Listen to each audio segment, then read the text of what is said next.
오늘의 헤드라인 뉴스입니다. 애플이 차세대 칩을 삼성전자 미국 파운드리 공장에서 생산하기로 했습니다. 업계에선 차세대 아이폰용 이미지 센서로 추정하며 삼성은 테슬라에 이어 애플까지 신규 수주에 성공했습니다. 한미 정상회담을 앞두고 삼성의 대미 투자 확대 가능성도 주목받고 있습니다. 현대차가 GM과 손잡고 차세대 차량 5종을 공동 개발해 오는 2028년부터 순차적으로 출시합니다.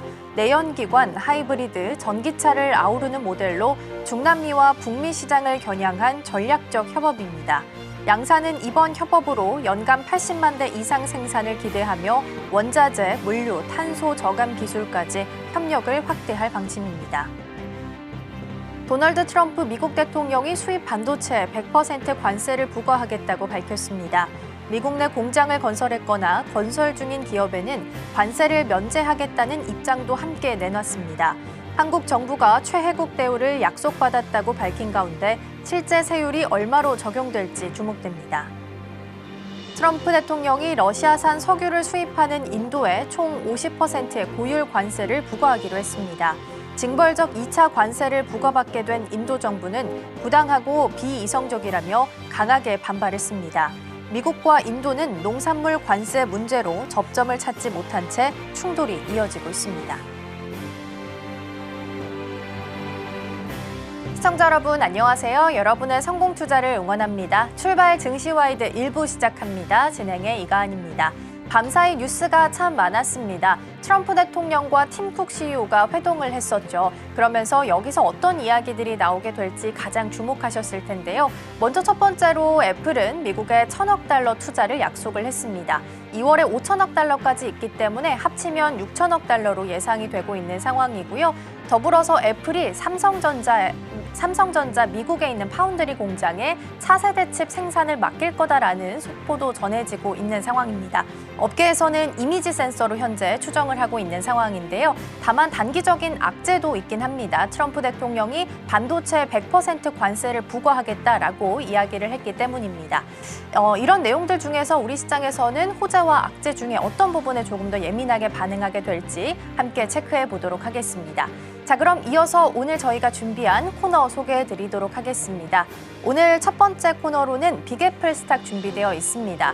오늘 우리 시간으로 새벽 5시 30분쯤 트럼프 대통령의 기자회견이 있었습니다. 이 자리에서 반도체 관세 100% 부과하겠다라고 이야기를 했는데요. 다만 한국은 최혜국 대우를 받을 수 있다라는 일말의 기대감이 있기 때문에 관련된 뉴스들 계속해서 체크해 보셔야겠습니다. 두 번째로는 넥스트 트레이딩 준비되어 있습니다. APR의 실적이 굉장히 잘 나왔죠. 화장품 섹터 내에서 시총 1위를 탈환하기도 했었는데요. 일단은 LG 생활건강과 비교했을 때는 2배 가까운 시총을 기록을 하기도 했습니다. 잠시 후에 내용들 함께 확인해 보시죠. 자, 그럼 출발 증시와이드 1부 본격적으로 시작해 보도록 하겠습니다.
네, 여전히 관세에 대한 압박이 있는 상황입니다. 인도에 50% 관세를 부과하겠다라고 이야기를 했고요. 일본 같은 경우에는 15% 관세가 상호 관세가 아니라 추가 관세일 수 있다라는 이야기들이 나오고 있으면서 투심도 함께 위축이 되고 있는 상황입니다.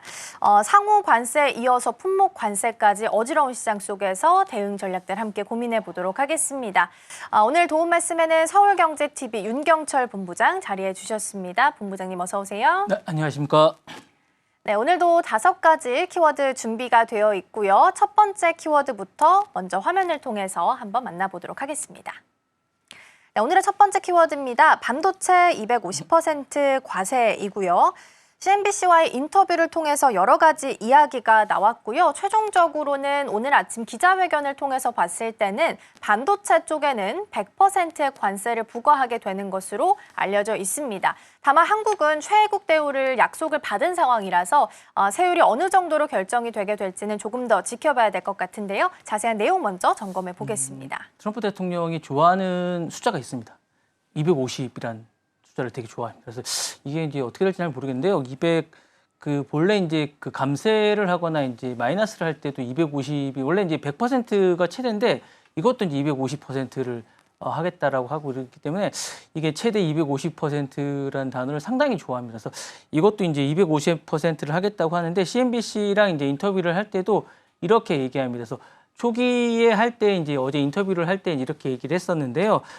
이게 이제 어떻게 될지는 잘 모르겠습니다. 그러니까 늘 자기 마음이기 때문에 이렇게 하는데 의약품하고 이제 반도체를 할 때 초기에 이제 최대 이제 1년 동안은 150%, 이제 최대 마지막에는 250%까지 하겠다라고 이야기를 했습니다. 그래서 반도체 의약품에 대해서 신규 초기 관세를 이렇게 하겠다라고 이야기를 했고요.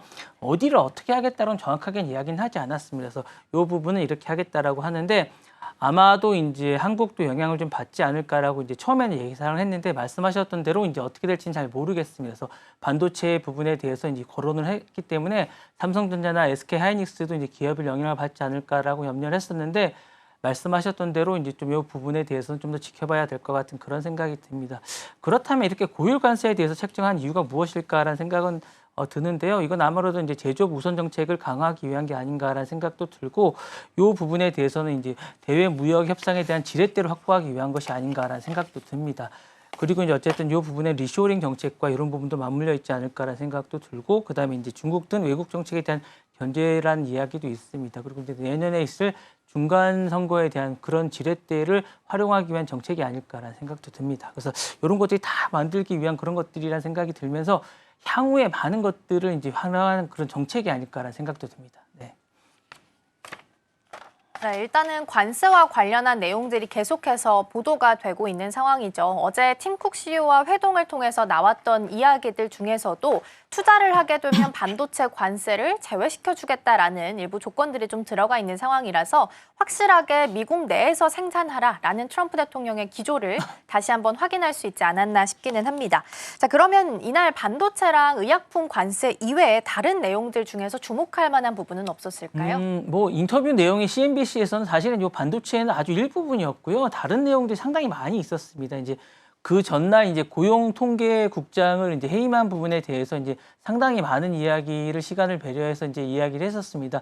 트럼프 대통령이 BLS 고용통계 신뢰 문제를 지적하면서 이 부분에 대해서 상당히 실망했다라고 이야기를 하면서 이 수치가 잘못됐다고 상당히 이야기를 많이 했습니다. 90만 개의 일자리가 이제 줄어들었다던가 이런 부분들은 정치적 조작이 있었다라고 이야기를 했었고요.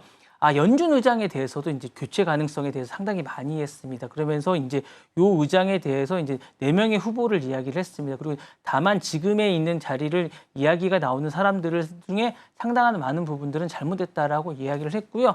연준 의장의 이제 임기를 보장해 줄 것처럼은 이야기를 했지만 요 부분도 뭐 워런티하는 건 아니었다라고 이야기는 했습니다. 이 부분도 이야기를 했었고요. 그리고 이제 그 자신의 재출마에 대해서도 이야기를 했습니다. 다만 이제 다시는 하지 않겠다라고는 이야기는 했지만 높은 지지율을 지지율이 지금 높지는 않습니다. 자신은 또 높다라고 이야기를 했고요.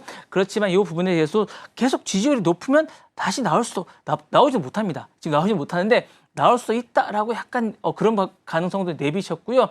그다음에 이제 그 인도가 지금 러시아 원유를 이제 살려고 하는데 이 부분도 문제를 삼았습니다. 그리고 이제 은행권 문제도 좀 이따 제가 말씀을 드릴 건데 은행권 문제도 살짝 이야기를 했고요. 그다음에 이민 정책이라든가 이제 정치율에 대한 부분이라든가 그리고 이제 대선에 대한 부분들 그다음에 약값에 대한 부분도 살짝 이야기를 했습니다. 이런 부분들도 많은 부분을 이야기를 하면서 상당 부분의 시간을 이야기를 했습니다. 예.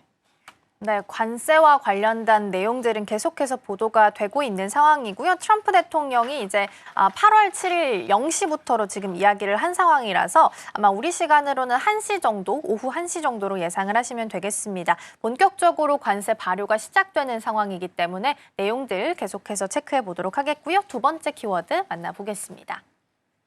네, 두 번째 키워드입니다. H백 밀반출 파문이고요. 캘리포니아에 거주하고 있었던 중국 국적의 청년 2명이 엔비디아의 첨단 AI 반도체 칩이죠. H백 등 수천만 달러 상당의 칩을 중국으로 불법 수출한 혐의를 받고 있다고 합니다. 어떤 내용인지부터 점검해 볼까요? 네, 맞습니다. 사건 개요를 좀 말씀드리면 중국 국적의 이제 청년 2명이죠. 이제 찬경이라는 시웨양이란 두 친구가 있는데 엔비디아의 H백 등 이제 첨단 AI 반도체 수천만 달러어치를 중국으로 불법 수출한 혐의를 받고 8월 5일 날 이제 미국 법무부에 체포가 됐습니다. 수법은 이렇습니다. 이제 2022년 10월부터 최근까지 캘리포니아에 이제 어떤 회사를 하나 차렸습니다. ALX 솔루션이라는 회사를 설립한 이후에 이 회사를 통해서 싱가포르와 말레이시아를 경유해서 20회 이상 이제 어쨌든 불법 반출을 했고요. 자금은 이제 중국 거를 통해서 이제 홍콩 기업으로부터 이제 이렇게 대금을 수취하는 방식으로 어쨌든 했습니다. 이렇게 하다 보니까 이 부분에 대해서 어쨌든 문제를 삼았습니다. 그래서 이 부분에 대해서 문제를 삼았고요. 이 부분은 이 범죄는 상당히 심각하다고 얘기를 합니다. 그래서 최대 20년형도 가능하다고 얘기를 하고요. 신부는 어쨌든 영주권자라고 합니다. 이 두 친구 영주권자고 어쨌든 일단은 이 부분에 대해서 보석으로 석방을 시켰고요. 어쨌든 양은 불법 체류라고 합니다. 그래서 이 부분에 대해서 어쨌든 구금을 하고 있다라고 하는데 상당히 심각한 게 아닌가라는 생각을 하고 있습니다. 그래서 미국에서는 중국으로 이 부분을 AI를 보냈다라는 부분을 상당히 심각하게 생각하고 있고 최근에 이제 H백을 불법으로 하는 부분이 상당히 심각하게 생각하고 있기 때문에 이 부분은 심각한 게 아닌가라는 생각을 하고 있습니다. 근데 최근에 이제 이제 엔비디아 칩도 이제 상당히 심각하지만 최근에 TSMC 직원이 유출한 사건도 있었거든요. 그러니까 이 부분에 대해서도 심각하게 생각하지 않을까라는 생각이 드는데 TSMC 사건, 그러니까 이것도 좀 이따 말씀드리겠지만 TSMC 사건도 이제 심각합니다. TSMC 사건도 이제 전현직 직원이 3명이 있는데 이 차세대 어쨌든 2나노의 공정 기술을 핵심 기술을 어쨌든 기밀을 유출한 사건입니다. 이거는 이제 내부 모니터링을 통해서 비정상적으로 이제 파일을 접근을 해서 이 부분을 어쨌든 대만 당국이 이제 체포를 한 사건인데요. 국가안보법을 적용해서 최대 12년형을 통해서 이제 할 사건입니다. 요건 어쨌든 요 수백만 장의 사건을 어쨌든 사진을 찍어서 요거를 이제 해서 요걸 도쿄 일렉트로닉으로 이제 누출한 사건입니다. 이것도 어쨌든 심각하게 생각하고 있고요. TSMC 직원이 어쨌든 이나노 사건을 핵심 직원을 유출한 사건으로 상당히 심각하게 이제 생각하고 있는데 요 두 사건을 어쨌든 심각하게 봐야 됩니다. 최근에 어쨌든 이게 어쨌든 산업 스파이 사건으로 보고 있는데 어쨌든 최근에 AI와 관련된 어쨌든 요 첨단 칩 사건이 이제 문제가 되고 있지 않을까라고 생각을 해서 요 두 사건이 어쨌든 같이 봐야 되지 않을까라는 생각이 드는데 그렇다면 왜 최근에 들어서 산업 스카이 사건이 AI와 관련된 최첨단 사건이 계속적으로 일어나냐고 이제 봐야 됩니다. 근데 이게 아마 기술이 곧 돈이 되지 않을까라는 생각이 들어서 이렇게라고 생각하고 있고 핵심 인력들이 계속 이제 기술을 알고 있기 때문이라고 이제 생각이 또 듭니다. 그리고 이제 국가 간의 기술 패권이 계속 경쟁이 계속 붙고 있다라고 생각이 또 들고요. 보안이 생각보다 이제 취약하다라는 생각도 듭니다. 그리고 이제 처벌이 너무 가볍다라고 또 생각이 듭니다. 그러니까 지금은 이제 미국이 이제 세게 하고 있지만 우리나라 같은 경우에도 처벌이 좀 가볍습니다. 그래서 이렇게 됐다라고 생각을 하고 있기 때문에 그렇고요. 그 다음에 이제 우리나라도 최근에 SK 하이닉스 직원이 중국에 반도체 설계를 한 사건이 있었고 최근에도 삼성전자 직원이 반도체 공장 설계를 통째로 유출한 사건이 있었는데 이것도 생각보다 이제 가볍게 한 사건이 있었습니다. 그래서 이런 부분들이 좀 더 강도 높게 아마 처벌을 내려야 되지 않을까라는 생각이 좀 듭니다. 네.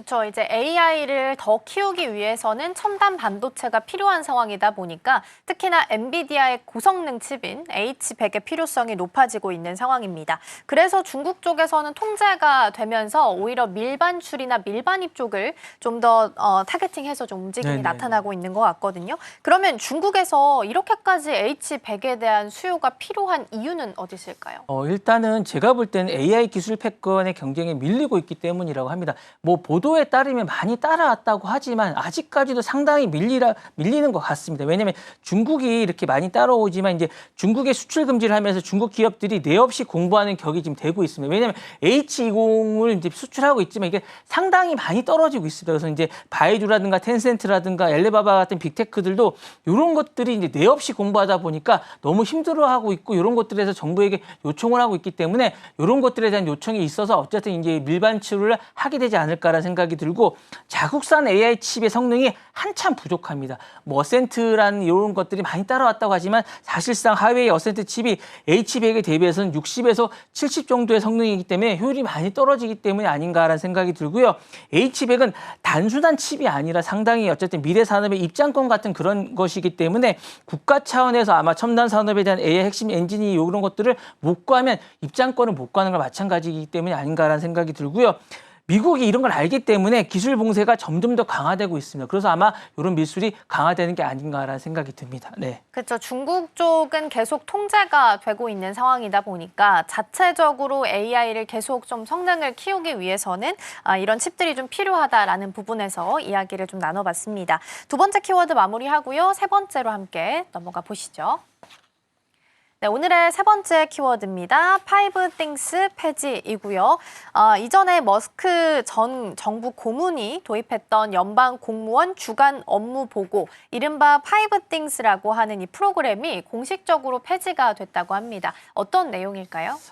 이거 폐지하고 나서 공무원들이 너무 좋아한다고 합니다. 이게 사실은 연방 공무원들이 매주 이메일로 성과 보고서 5가지를 자기가 뭘 잘했는지 그 주에 뭘 잘했는지 어떤 일을 했는지 5가지를 정말로 뭐 이렇게 뭐 보고서를 써내는 거예요. 그러니까 이게 테크노 밸리에서는 실리콘밸리에서는 요것까지를 5things를 매일 너무나 잘하는 것들을 일상화되게 하는 것들인데 공무원들이 익숙하지가 않아요. 그래서 이런 걸 매일 써내는 게 고역이었다고 해요. 그래서 일론 머스크가 이제 6월부터 오면서 정부 효율화 책임 제도에서 도입을 했다고 하는데 안 하다 보니까 너무 힘들었다고 합니다. 그래서 이걸 폐지하고 나서 너무 좋아했다고 하는데 혼란이 많고 도입하고 나서 너무 불만이 커졌다고 합니다. 부처마다 무시하거나 자체적으로 운영하게 했는데 안 하면 퇴사를 권유했다고 합니다. 그러다 보니까 너무 힘들었다고 하는데 공식 폐지일은 2025년 8월 5일부터 했다라고 하고 트럼프 행정부가 이제 일론 머스크가 도지부를 물러나고 나서 어쨌든 폐지했다고 하는데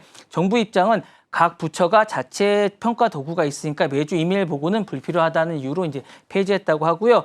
머스크의 반응은 이제 정부에서 어쨌든 트럼프와 공개 갈등이 있고 나서 이걸 폐지했다고 하고 머스크가 주도한 개혁 시도는 실패로 마무리됐다는 이유가 공식적인 이유라고 합니다. 그래서 이렇게 해서 폐지한 게 아닌가라는 생각이 들고 머스크는 그렇다면 이걸 왜 도입했을까? 이런 생각이 좀 드는데요. 아마 결과가 없으면 일한 게 아니다라는 생각이 이제 들어서 이제 아마 도입한 게 아닐까라는 생각이 들고요. 아마 실리콘밸리에서는 이렇게 생각한 것 같아요. 매일 성과는 데이터로 확인할 수 있어야 일한 게 아닐까라는 생각이 들어서 이렇게 했다고 합니다. 일론 머스크는 이런 생각을 늘 많이 했다고 해요. 그래서 어떤 스페이스X나 테슬라 등에서는 실시간 피드백이 있어야 된다라고 생각을 했다고 합니다. 그래서 일론 머스크는 결과물이 없거나 뭐 남는 게 없으면 일한 게 아니다라고 늘 생각했다고 합니다. 그래서 실시간 피드백이나 주간 피드백이 없으면 즉시 실행을 없는 것이다라고 생각했기 때문에 이렇게 생각하고 정부에도 이걸 적용했다고 합니다. 그래서 이제 관료주의를 타파하고 효율화를 요하고 성과주의 문화를 도입하자라고 해서 이렇게 한 거고요. 정부도 기업처럼 운영되면 잘 돌아간다고 생각했기 때문에 공무원들도 이렇게 해야 된다라고 생각했다고 합니다. 그래서 이렇게 뭐 늘 했기 때문에 늘 써내야 된다고 합니다. 그래서 뭐 늘 뭔가를 했고 넌 뭘 했고 증거를 남겨라. 그리고 이메일로 보내라. 이렇게 했는데 관료들은 이런 것들을 그러니까 미국에 가보시면 알겠지만 뭘 하면 최소 2주가 걸립니다. 안 하기 때문에. 근데 이런 것들을 일론 머스크 하는 식으로 하면 정말로 힘들어하지 않았을까라는 생각이 드는데 그래서 이제 트럼프 정부가 들어오고 나서 이걸 폐지했다고 합니다. 트럼프 스타일이 약간 다릅니다. 그래서 나의 정부는 강력한 리더십이 있지만 지나친 간섭은 없다. 라고 할까 리버럴주의를 추구하기 때문에 관료 개혁도 좋지만 현장 실무를 하는 것도 이제 트럼프 스타일이기 때문에 이 부분을 아마 폐지한 게 아닌가라는 생각이 들고요. 트럼프 정부는 약간 이런 것 같아요. 관리자의 이제 권한들을 이제 중요시하기 때문에 현장 경험을 중요시하기 때문에 이런 것들을 권한을 주기 때문에 하지 말아라고 해서 이제 이걸 폐지한 게 아닌가라는 생각이 듭니다. 네. 네, 머스크 CEO가 정부의 도지부 수장으로 있었을 때 있었던 Five Things와 관련된 내용들 좀 보고 있는데요.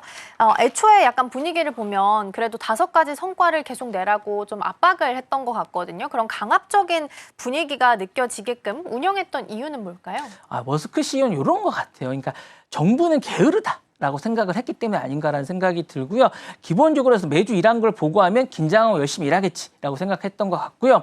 모든 건 데이터로 관리하는 게 옳다라는 게 강박관념이 늘 있습니다. 그래서 일론 머스크가 어릴 때부터 이런 것들을 늘 했다고 해요. 그래서 뭐 보고 이메일, 내가 일한 증거 이렇게 늘 생각하고 있고 자신은 늘 메모하는 습관이 있다라고 합니다. 그래서 머스크 메모라는 것도 이제 책으로 나오고 이랬는데요. 안 보내면 일 안 한 걸로 간주하겠다고 생각했던 것 같고 민간 기업 방식을 늘 도입해야 된다고 생각을 했고 그걸 공무원 조직에 똑같이 적용하기 때문에 아마 혼란이 생긴 게 아닌가라는 생각을 했고 사람들은 일부러 압박해서 성과를 끌어내기로 했기 때문에 이렇게 생각한 것 같다고 생각을 하고 보고 안 하면 자진 사임으로 간주했다고 하고 실질적으로 해서 사임계도 받고 이렇게 했다고 합니다. 그래서 무서운 문구도 그냥 밀어붙인 게 아닌가라는 생각이 듭니다. 그래서 조직 전체를 한눈에 보고 이렇게 플로우 차트처럼 보려고 했던 게 아닌가라는 생각을 하고 아마 이걸 통제 수단으로 간주했던 게 아닌가라는 생각이 듭니다. 네. 네, 파이브 띵스 관련해서 강압적으로 운영됐다라는 부분 살펴봤고요. 이어서 4번째 키워드 함께 만나보시죠.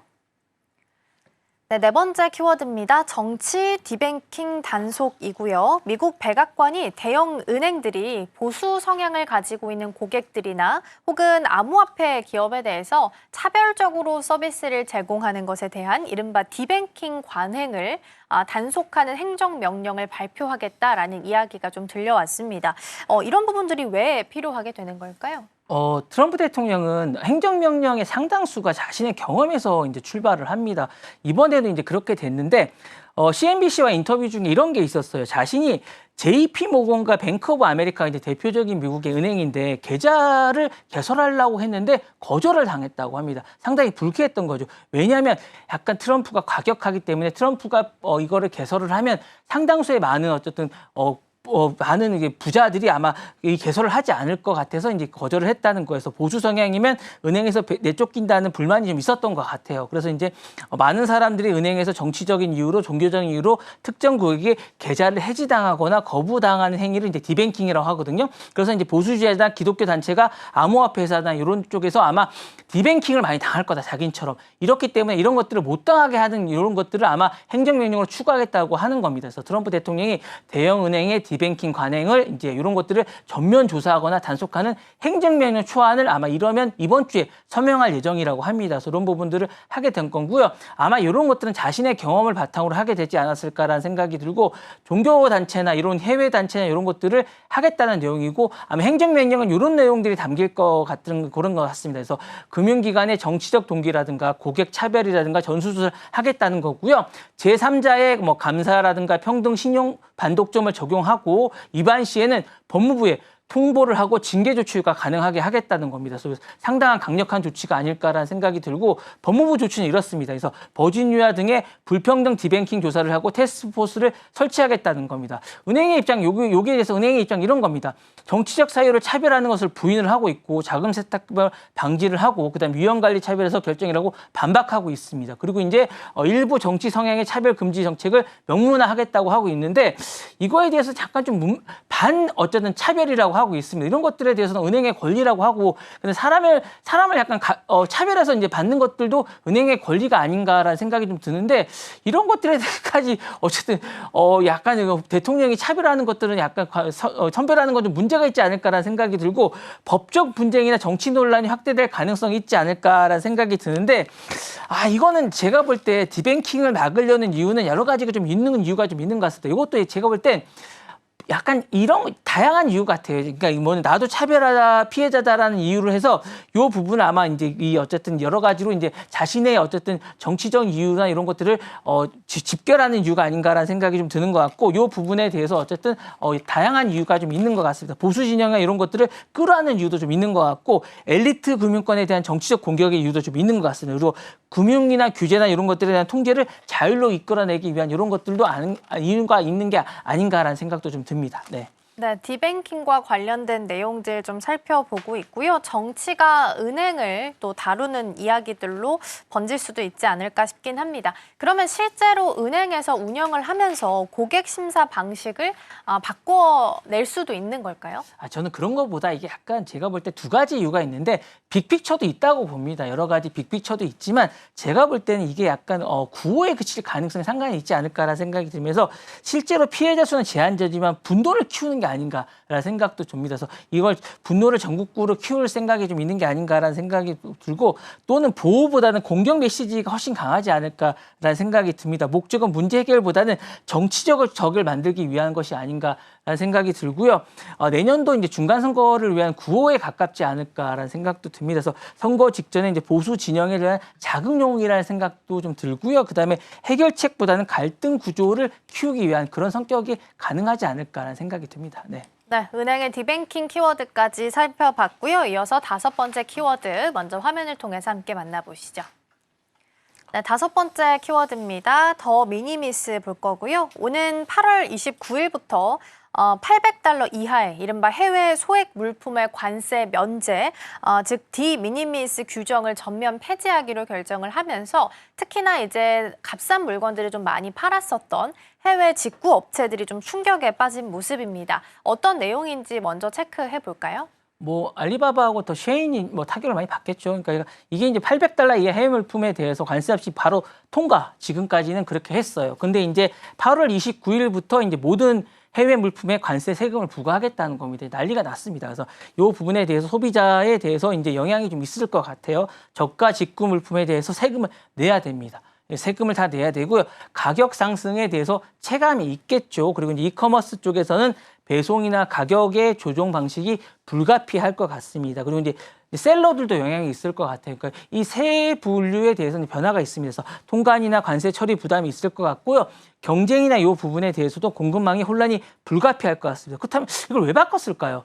그러면 관세 피해 악용이 증가하고 있었고 그다음에 불법 의약품이나 모조품에 대해서도 유입이 상당히 문제가 많이 됐습니다. 그래서 국가안보 차원에서 미국이 어쨌든 제조업을 보호 목적에 대해서 이제 변화가 이제 있을 것 같은 그런 쪽에서 바꿨다고 하고요.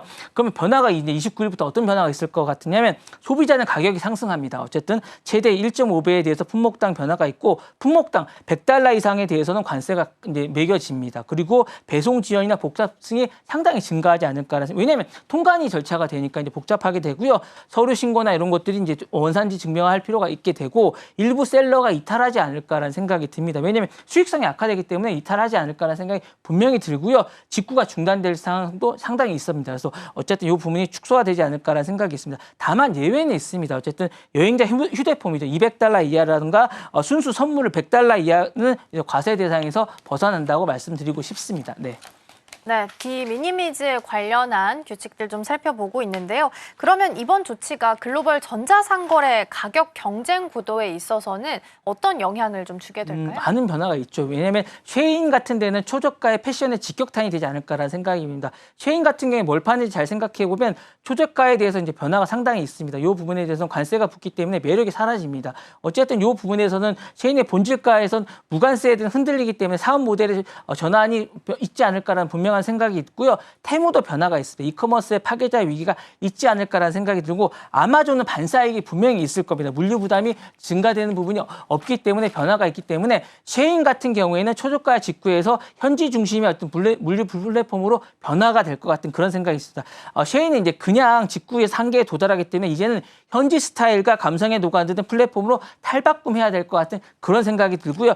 테무 같은 경우에도 로컬이나 프리미엄으로 전략이 병행이 되지 않을까라는 생각이 들고 아마존은 이번에 생긴 어쨌든 신뢰나 이런 부분으로 점유율을 끌어올릴 수 있는 좋은 기회가 되지 않을까라는 생각이 듭니다. 네. 네, 관세로 인해서 상대적으로 가격이 좀 저렴한 품목들까지 가격이 좀 오를 수밖에 없다라는 부분에 대해서 살펴봤습니다. 5가지 키워드 만나봤고요. 오늘 본부장님과는 여기서 인사 나누겠습니다. 오늘 말씀 고맙습니다. 네, 감사합니다.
어제 정규장 마감 이후 시장은 어떤 흐름을 보였을까요? 애프터마켓에서 유독 눈에 띄었던 종목들 오늘장에 어떤 힌트 줄 수 있을지 함께 살펴보시죠.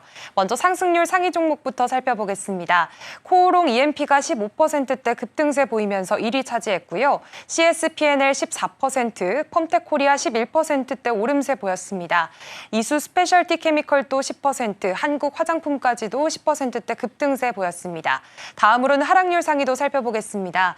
네이처셀이 29% 이상 하한가 직행한 모습이고요. SK바이오팜 8%대 떨어졌습니다. 스피어와 태광도 5%대 낙폭 그려냈고 에코프로머티도 4% 조정받는 모습이 이어졌습니다. 애프터마켓에서 투자자들의 시선이 향했던 종목들 그 이슈 자세히 살펴보겠습니다. 넥스트 트레이딩 지금 시작합니다.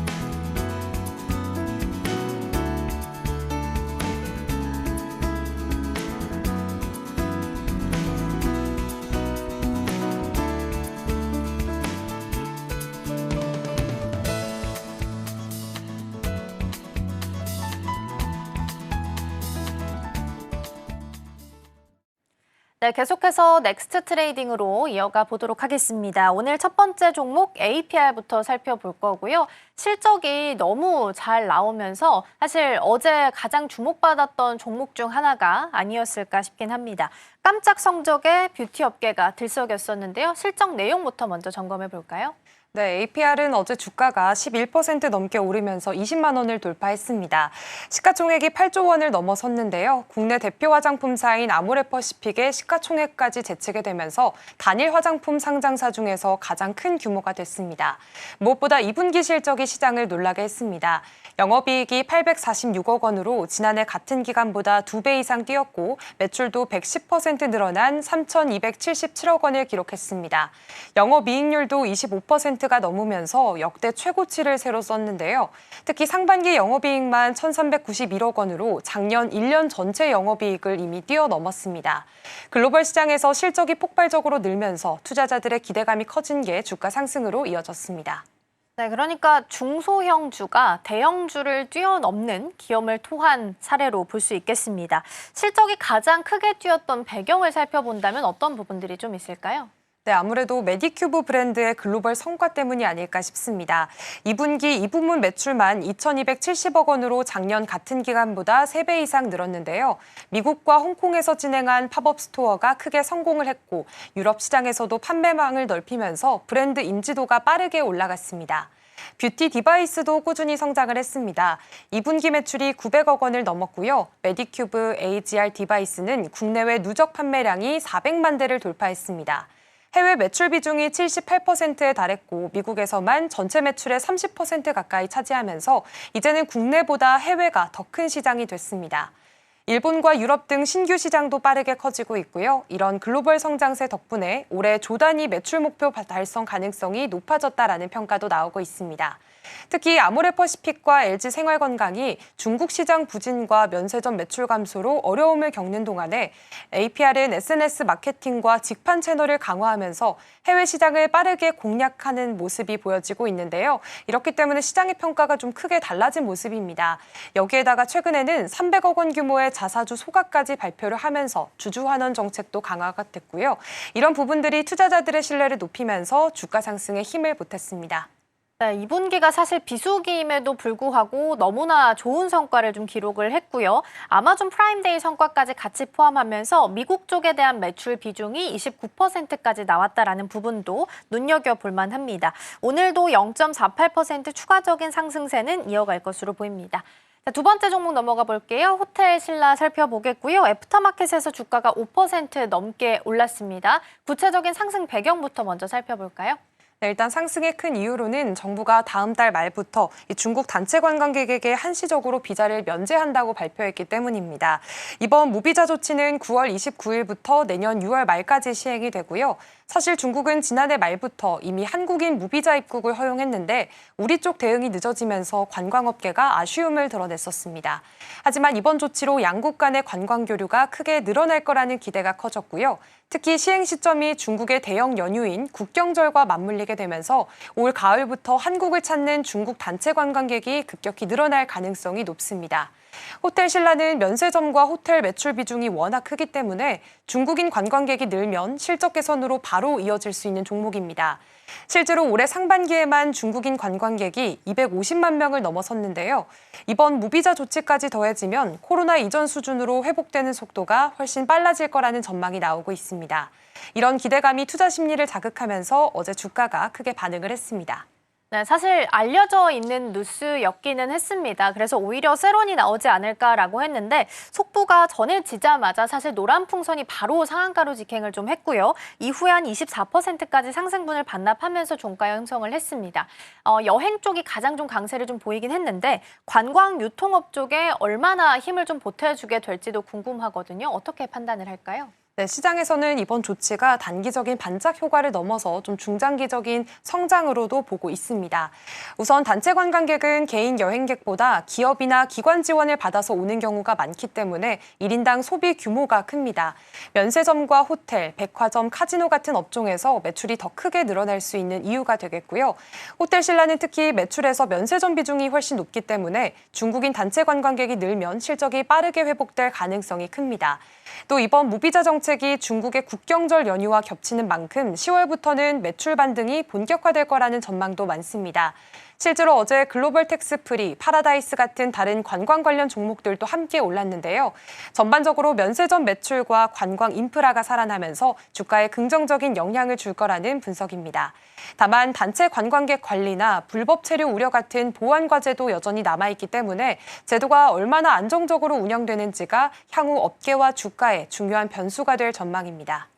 네, 9월 29일부터 한시적으로 일단 시행이 될 것으로 보입니다. 어제 관광 쪽이 가장 먼저 반응이 좀 나왔고요. 최근에 카지노 흐름도 괜찮았고 면세점도 괜찮아서 어느 쪽으로 시선이 가게 될지가 좀 중요해 보입니다. 일단 호텔 신라 같은 경우에는 오늘 1.9% 프리마켓에서 움직임 현재 보이고 있습니다. 자, 다음 종목 넘어가 봐서 한국금융지주 보도록 하겠습니다. 2분기에 대한 실적 호조가 나오게 되면서 주가도 긍정적인 반응이 좀 나왔습니다. 자세한 실적 내용부터 좀 전해주실까요?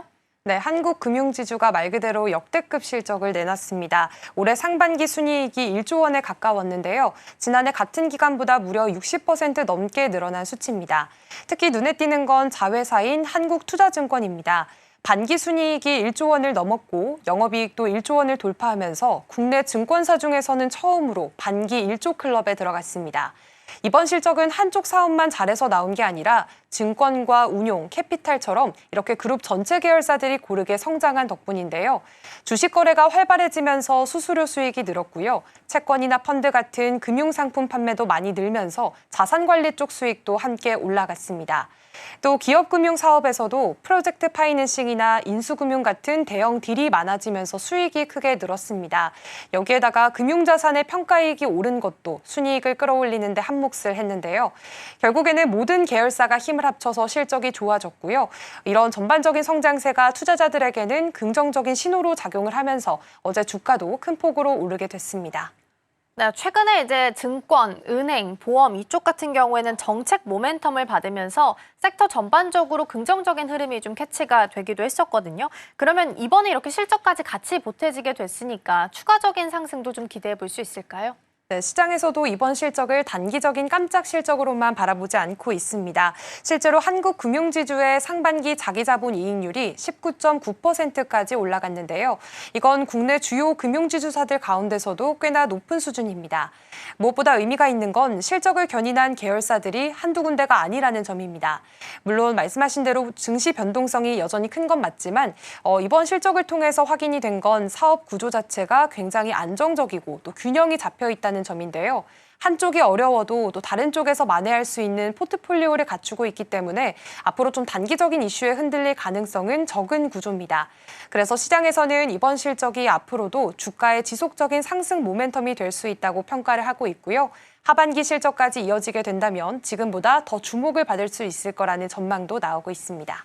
네, 결국에는 구조적으로 보더라도 증시 전반적으로 정책 모멘텀을 받아간다면 추가적인 상승도 좀 가능하지 않을까 싶고요. 이런 성과가 하반기까지 이어질 수 있을지 기대해 보도록 하겠습니다. 오늘은 한 3.8% 상승불 현재 켜져 있습니다. 반대로 하락한 종목들도 살펴보겠습니다. 첫 번째로 네이처셀인데요. 이 조인트 스템 품목 허가가 반려가 됐습니다. 그러니까 이번이 처음이 아니라 사실 또 반려됐기 때문에 문제가 좀 되고 있는 건데요. 큰 영향을 주가에 좀 주게 된 거죠. 네, 네이처셀 주가가 어제 하루 동안에만 29% 넘게 급락하는 흐름을 보였습니다. 핵심 이유로는 조인트 스템이라는 퇴행성 관절염 줄기세포 치료제가 식품의약품안전처 품목 허가를 받지 못했다는 소식 때문이었습니다. 네이처셀은 알바이오가 개발한 조인트 스템을 국내에서 판매할 권리를 확보해 왔는데요. 이번에 식약처가 임상 결과에서 유의성이 부족하다라는 이유로 허가를 또 반려를 하게 되면서 계획했던 국내 판매가 사실상 무산이 됐습니다. 그동안 회사가 조인트 스템 허가를 받으면 상용화가 빠르게 이뤄질 거라고 시장 기대를 키워왔는데 이 기대가 하루아침에 무너지게 되면서 투자 심리가 크게 악화가 됐습니다. 결국에는 하한가로 직행을 했고요. 주가가 24,000원대까지 밀리면서 하루 동안 30% 가까이 빠지는 큰 충격을 받았습니다. 그러게요. 일단 네이처셀은 그동안 이제 미국 시장에 진출할 것으로 기대감이 좀 모아진 상황이다 보니까 실망감이 좀 클 수밖에 없었고요. 품목허가 반려가 이번이 처음이 아니고 또 반려된 상황이다 보니까 실망감은 더 커질 수밖에 없었습니다. 그러면 앞으로 사업 로드맵에 있어서는 어떤 영향을 좀 주게 될까요? 네, 이번 이슈는 단기적인 충격에만 그치지 않고 앞으로 좀 전반적인 사업 전략에도 영향을 줄 수 있는 사안입니다. 우선 네이처셀은 최근 미국 플로리다주에서 올해 안에 조인트 스템을 상용화하겠다는 계획을 밝혔던 그런 상황이었는데요. 이건 미국 주법과 FDA 규정을 모두 충족한다는 점에서 일정대로 추진은 가능해 보입니다. 하지만 국내 판매 허가가 무산이 되면서 투자자 입장에서는 불확실성이 커진 상황이고요. 국내 매출도 뒤로 밀릴 수가 있습니다. 허가 허가를 다시 받으려면 추가 임상이나 보완 자료 제출 같은 절차가 필요할 수도 있습니다. 주가 측면에서는 이미 어제 하루 동안 30% 가까이 급락을 했던 만큼 앞으로 관건은 회사가 어떤 후속 대응을 내놓느냐일 텐데요. 네이처셀은 이사회를 열어서 알바이오와의 계약을 계속 유지할지의 여부도 다시 논의를 하겠다고 밝혔습니다. 결국에는 조인트 스템의 미국 상용화 추진 속도와 양사 간 협의 결과가 앞으로 주가 반등의 중요한 변수가 될 것으로 보입니다. 네, 근데 주가는 쉽지 않아 보이긴 하네요. 오늘도 한 18% 이미 프리마켓에서 좀 떨어지는 움직임이 나타나고 있어서 정규장에서는 어느 정도까지 낙폭을 키워가게 될지 혹은 만회하게 될지도 체크를 좀 해보시면 좋겠습니다. 다음으로 SK하이닉스 이야기 해보겠습니다. 애프터마켓에서 주가가 1% 넘게 빠졌고요. 아무래도 트럼프 대통령의 반도체 관세, 품목 관세에 대한 이야기 때문에 좀 떨어지지 않았나 싶습니다. 내용부터 좀 살펴볼까요? 네, 일단 어제 SK하이닉스가 하락을 했던 건 트럼프 대통령의 관세 관련 발언 때문이었습니다. 트럼프 대통령이 현지 시간 5일 CNBC 인터뷰에서는 다음 주에 반도체 관련 관세를 발표하겠다라고 말한 상태였고요. 오늘 오전에는 수입 반도체에 100% 관세를 부과하겠다는 소식이 속보로 전해지기도 했습니다. 우리나라가 미국과의 협상에서 이미 최애국 대우를 받긴 했지만 이게 관세 면제를 뜻하는 건 아닙니다. 쉽게 말해서 다른 나라와 똑같이 가장 낮은 관세율을 적용받는 정도 라고 생각을 하시면 되겠고요. 문제는 반도체 산업 구조가 좀 복잡하다는 겁니다. SK하이닉스가 엔비디아에 공급하는 HBM도 바로 미국으로 가는 게 아니라 대만의 TSMC에서 조립을 거친 다음에도 미국에 들어가는 구조인데요. 만약에 이 중간 단계 국가들에게 높은 관세가 붙으면 결국에는 최종 비용도 올라가게 됩니다. 그리고 트럼프 대통령이 반도체뿐만 아니라 앞으로 의약품에도 단계적으로 최대 250%까지 관세를 올리겠다고 한 만큼 이런 강경한 무역 정책이 기술 산업 전반으로 확산될 수 있다는 우려감도 함께 퍼지고 있습니다. 네, 그런데 이제 그 같은 날에 AMD 실적이 나왔었는데 이게 좀 부진하게 나왔습니다. 그래서 SK하이닉스 주가에도 좀 영향을 주지 않았나 싶은데요. 어떻게 보실까요? 네, AMD 실적도 주가에 일부 영향을 줬다는 분석이 나오고 있습니다. AMD가 2분기 매출은 76억 8천만 달러로 예상보다 조금 잘 나오긴 했지만 영업이익이 시장 기대치를 밑돌았습니다. 그 이유는 미국 정부의 중국 수출 제한 때문이었는데요. 이 여파로 인해서 재고 손실이 약 8억 달러나 발생을 했고요. 결국에는 미국과 중국 간의 기술 규제가 강화되면 글로벌 반도체 기업들이 실적에 직접적인 타격을 입을 수 있다는 점을 이번 실적에서 확인을 하게 됐습니다. 투자자들 사이에서는 이게 AMD만의 문제가 아니라 삼성전자와 SK하이닉스도 비슷한 상황에 놓일 수 있다는 불안감이 커졌고요. 특히나 SK하이닉스가 최근 실적 발표 때도 미국 관세 조사 결과를 예의주시하겠다고 밝힌 만큼 이 관세가 확대될 수 있다는 우려가 계속해서 주가에 영향을 주고 있습니다. 네, 우리나라는 최애국 대우를 해준다라고 이야기를 하긴 했습니다. 그래서 세율이 어느 정도로 조정이 되게 될지는 뉴스 체크 계속해서 해보셔야 될 것 같고요. 추가적으로 오늘 아침에 이제 삼성전자 속보가 있어서 여기까지 보고 마무리하도록 하겠습니다. 삼성의 미국 공장에서 파운드리 공장에서 애플의 차세대 칩을 생산한다라는 소식이 좀 전달이 됐는데요. 구체적인 내용부터 먼저 점검을 좀 해볼까요? 네, 이 소식은 이제 애플이 직접 발표를 했습니다. 삼성과 함께 미국 오스틴 반도체 공장에서 새로운 칩 제조 기술을 개발 중이라고 밝힌 건데요. 이 기술은 아이폰을 포함한 애플 제품에 들어갈 예정입니다. 이 업계에서는 이 칩을 아이폰 18용 이미지 센서로 보고 있습니다. 삼성전자는 이르면 2027년 이후에 아이폰의 이미지 센서 브랜드인 아이소셀을 공급할 것으로 관측이 되고 있습니다. 생산은 오스틴 파운드리에서 맡게 되고요. 애플이 일본 소니에 전량 의존을 해왔던 이미지 센서를 삼성으로 일부 이전한다는 점에서 공급망 다변화의 의미가 큰 상황입니다. 특히나 애플은 이번 프로젝트를 전 세계에서 처음 도입되는 혁신적인 기술이라고 표현을 했습니다. 단순한 물량 수주가 아니라 이제 미국 내 반도체 기술 주도권 확보를 위해서 전략적인 협력으로 해석이 되고 있습니다. 네, 이전에 이제 테슬라 파운드리 수주 받았을 때 과연 떠났던 고객이 돌아올 수 있을까? 이 부분에 대한 기대감이 좀 있었거든요. 그런데 이번에 애플 소식까지 더해지게 되면서 추가적인 수주에 대한 기대감도 높아질 수밖에 없는 상황입니다. 그러면 본격적으로 이 파운드리 부분에서 적자 부분을 좀 만회해 나간다면 반등의 시그널로도 해석을 할 수 있을지도 궁금합니다. 네, 사실 어제 삼성전자 주가는 단기적으로 관세 이슈에 조금 흔들리긴 했지만 중장기적으로 봤을 때는 긍정적인 신호로 해석하는 시각이 좀 더 많습니다. 삼성은 이미 지난달 테슬라로부터 약 23조 원 규모의 AI 칩 AI6 생산 계약을 따냈는데요. 그리고 오늘은 애플의 이미지 센서 협력까지 공식화되면서 미국 내 전략 고객사 확보라는 측면에서 큰 전환점을 만들게 됐습니다. 두 고객사 모두 미국 텍사스에 주요 거점을 두고 있다는 점도 주목할 만한 부분입니다. 테슬라는 오스틴에 기가팩토리를 운영 중이고 삼성은 오스틴에 기존 파운드리 공장 그리고 테일러의 새 공장을 짓고 있습니다. 지리적으로 밀접한 이 구조 덕분에 공급망 효율성과 공동기술 개발 시너지까지 기대가 되고 있는 상황인데요. 무엇보다 그동안 가동률 저하로 적자를 냈던 파운드리 부문이 테슬라와 애플 물량을 동시에 확보를 하게 되면서 실적 개선 가능성을 확보를 했다는 점, 이 부분이 시장에서는 점차 반영될 수 있다는 분석이 나오고 있습니다. 그렇죠. 삼성의 미국 파운드리 공장이 가동률이 좀 저조했습니다. 왜냐하면 고객사가 없었기 때문이죠. 근데 이제 본격적으로 테슬라랑 애플까지 더해지게 되면서 이 부분에 대한 만회가 좀 나타날 수 있을지가 가장 주요한 포인트가 될 것 같고요. 오늘 프리마켓에서는 2.7% 상승불 켜져 있고요. 다시 한번 7만 전자까지 회복하는 모습은 나타납니다. 유지할지가 가장 관건이 될 수 있겠네요. 오늘 넥스트 트레이딩은 여기까지 하도록 하겠습니다. 김고은 앵커 오늘 말씀 고맙습니다. 고맙습니다.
전일장 이슈와 오늘장 분위기 짚어보겠습니다. 개장까지 8분 남은 시점 스탁포인트 시작하겠습니다. SCTV 황민혁 전문가와 함께할게요. 어서 오세요. 네, 안녕하십니까.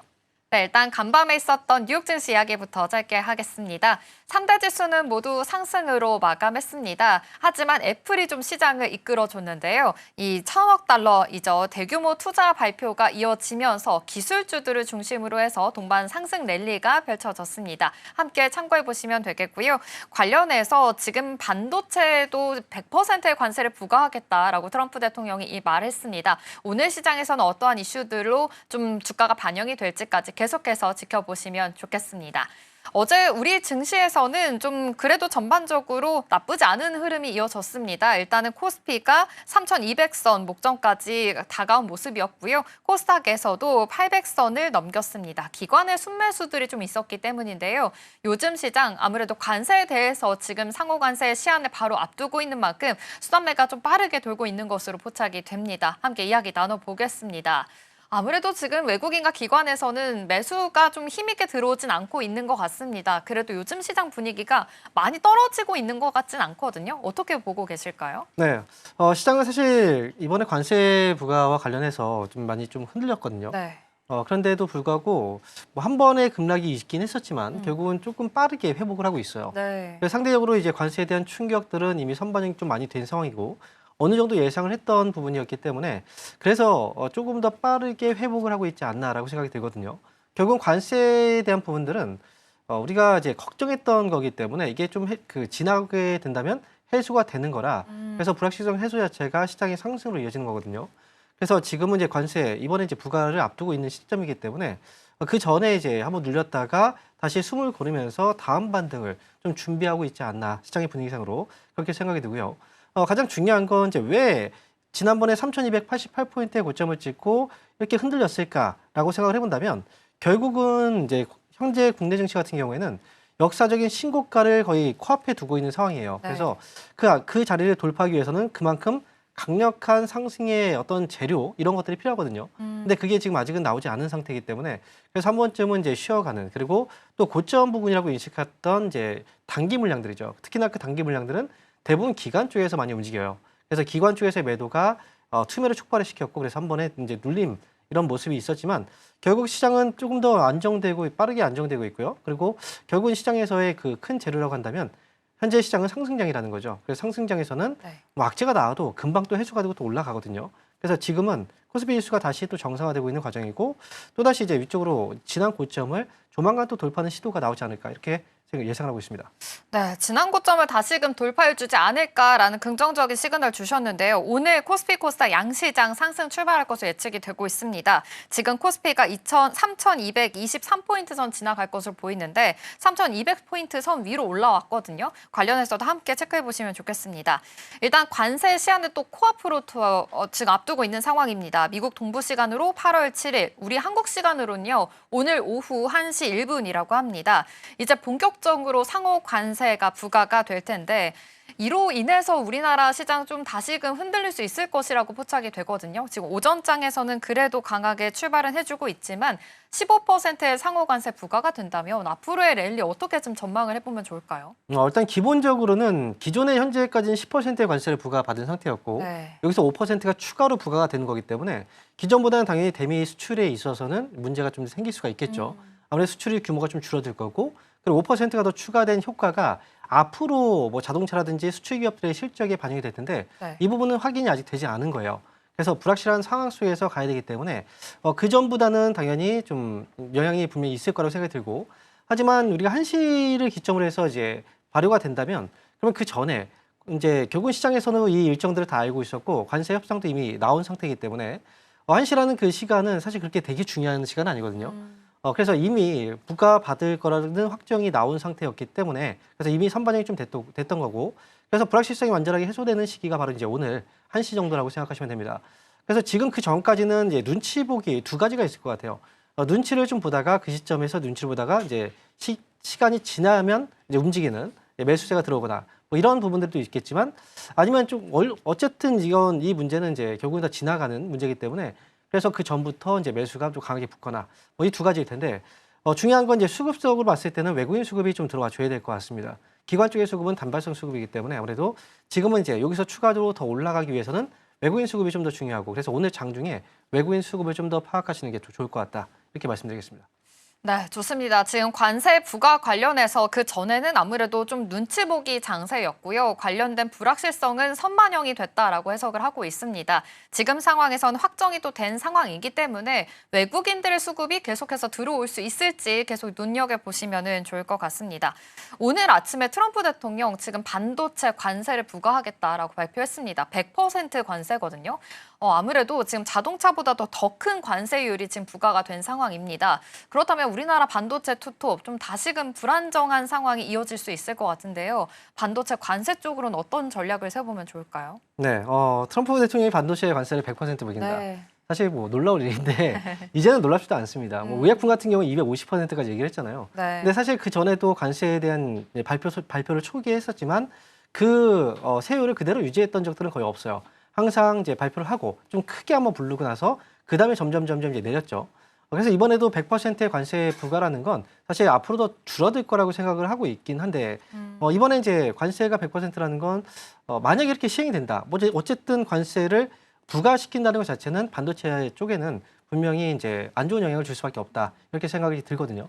왜냐하면 이제 반도체 협상 같은 경우에는 자동차 쪽이 대미 수출 의존도가 굉장히 높다라는 걸 알고 계실 거예요. 대미 수출 의존도가 거의 50% 가까이 되거든요. 지난해 기준으로 49% 정도가 돼요. 그런데 이제 반도체 같은 경우에는 그 다음이에요. 금액으로 봤을 때 비중으로 보면은 이제 7.5% 정도인데 금액으로 본다면 이제 15조 원 정도 가까이 되는 금액이라 이 금액 자체가 굉장히 좀 크죠. 그래서 반도체 쪽에서의 100% 관세를 부과한다면 당연히 이제 국내 반도체 업계에는 좀 부정적인 영향을 줄 수밖에 없고 관세가 새롭게 붙는 거니까. 그래서 이에 대한 어떤 그 대처 방법으로서 이제 미국의 직접적인 투자를 더 강행한다든가 이러면 아무래도 그 기업들에 대해서는 조금 이제 관세를 낮춰주거나 아니면 그 전에 관세 협상을 한 나라들 있죠. 그 나라들에 있어서는 뭔가 조금 이제 조율을 해준다거나 아마 이렇지 않을까라고 예상을 하고 있어요. 그래서 반도체 관세 역시도 트럼프 대통령이 그동안 부과하겠다라고 계속 이야기를 했던 부분이라 이미 어느 정도의 선반영이 돼 있긴 해요. 하지만 이제 관세율이 좀 높다라는 측면에서 본다면 지금 단기적으로 약간 좀 불안한 마음들은 시장 심리에 좀 반영이 되지 않을까 이렇게도 예상을 하고 있습니다. 네, 오늘 아침에 트럼프 대통령 지금 애플의 대미 시설 투자 계획 발표 행사에서 이러한 이야기를 내놓은 상황이거든요. 반도체 100% 관세를 부과하겠다라고 밝힌 상황이고 실제로 이렇게 고율 관세가 부과될 것인지에 대해서는 계속해서 좀 지켜보셔야 될 것 같습니다. 전문가님께서 말씀해 주신 대로 아무래도 좀 반도체 관련해서는 좀 부정적인 영향이 끼칠 수도 있기 때문에 좀 이전까지 확인해 보시면서 투자 포인트 좀 잘 세워보셔야 될 것 같습니다. 일단 오늘 삼성전자 그래도 빅테크 기업과의 또 수주 소식까지 들려왔죠. 관련해서 오늘은 상승 출발할 것으로 보고 있는데요. 이전까지도 확인해 보시면서 우리 시장 본격적으로 출발해 보도록 하겠습니다.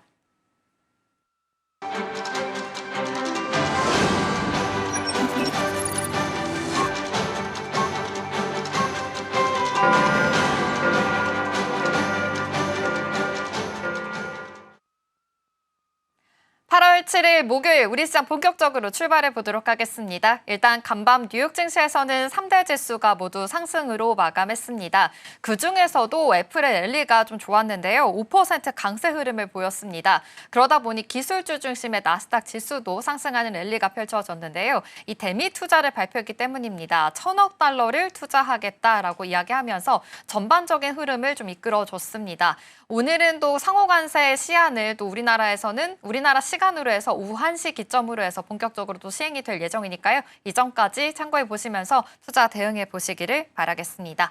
그럼 우리 시장 본격적으로 출발해 보겠습니다. 코스피, 코스닥 양시장 모두 상승 출발하고 있습니다. 코스피가 0.5% 상승 출발하면서 3,200선 위에서 지금 안착을 한 모습이고요. 코스닥도 0.26% 상승합니다. 805포인트 선 지나가고 있습니다. 어제 800선 위로 올라온 뒤에 또 계속해서 좀 상승 흐름이 이어지고 있는데요. 장 막판까지도 이어질 수 있을지 지켜보시기 바라겠습니다. 그렇다면 시가총액 상위 종목단 살펴볼까요? 코스피 1위부터 5위입니다. 네, 오늘 삼성전자가 강합니다. 아침에 소식이 들려왔죠. 지금 삼성전자 애플의 아이폰 칩을 생산한다라고 밝혔습니다. 파운드리 사업에서도 지금 테슬라에 이어서 애플까지도 또 이렇게 같이 생산을 하겠다라고 계획을 내세운 상황이니까요. 함께 상승 탄력 받아간다는 점 체크해 보시면 되겠습니다. 반면에 SK하이닉스가 오늘 좀 하락합니다. 1.35% 하락하면서 25만 5천 원 선 지나가고 있습니다. LG에너지솔루션 요즘 2차 전지 또 ESS 관련된 시장에 대한 기대감으로 인해서 계속해서 좋은 랠리 흐름 이어지고 있는데요. 오늘도 상승 탄력 받고 있습니다. 2.26% 상승하면서 38만 5천 원 선 지나가고 있네요. 삼성바이오로직스는 어제 이어서 오늘도 좀 보합권에서 등락을 하는 모습입니다. 그래도 황제주로서의 역할 계속 좀 하고 있는데요. 지금은 이 보합권 등락하고 있다는 점까지 확인해 보시기 바라겠습니다. 하나 에어로스페이스 살펴보겠습니다. 역시 오늘 좀 0.2% 상승은 하고 있습니다. 이 100만 원 돌파 이후에 좀 계속해서 좀 박스권 장세에 있는 모습인데요. 이전까지 확인해 보시면서 투자 대응해 보시기를 바라겠습니다.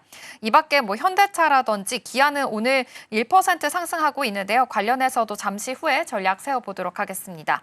이어서 코스닥 1위부터 5위 살펴보겠습니다. 네, 오늘 알테오젠 0.23% 상승하면서 44만 원 선 위에서 지나가고 있습니다. 이 밖에 지금 펩트론은 하락을 하고 있는데요. 펩트론 관련해서도 계속해서 좀 이슈는 있었습니다. 그래도 플랫폼 관련된 기업이니만큼 상승 탄력은 있었지만 오늘은 다소 쉬어간다는 점 체크해 보시면 좋겠습니다. 에코프로 그룹주들 실적이 잘 나왔죠. 그러다 보니까 2차 전지, ESS 관련된 종목들 계속해서 좀 반등해주는 흐름 이어지고 있는데요. 오늘도 강합니다. 에코프로 BM은 0.3% 올라오고 있고요. 에코프로가 시가총액 3위에서 4위 지금 계속해서 등락을 하고 있는 점도 체크해 보시면 좋겠습니다. 오늘 파마 리서치도 올라오고 있네요. 1.17% 상승하면서 60만 5천 원 선 지나가고 있습니다. 이 밖에 휴젤이라든지 클래시스, 이 이용기기 단에서도 오늘 같이 상승하고 있으니까요. 이점까지 참고해 보시면서 투자 포인트 세워보시기를 바라겠습니다. 그렇다면 지금 투자자 매매 동향도 좀 살펴볼까요? 외국인들이 코스피 시장에서는 지금 아직은 좀 매수위 보여주고 있지 않습니다. 오늘 외국인들이 들어올 수 있을지가 굉장히 중요하다라고 장 전에 짚어주셨는데요. 이 코스닥 시장에서도 들어올 수 있을지 끝까지 지켜보시면 좋겠고요. 지금은 선물 시장에서조차도 지금 외국인들은 매도위 보이고 있습니다. 다만 기관에서 선물 시장에서는 지금 매수위 보이고 있다는 점까지 체크해 드리겠습니다.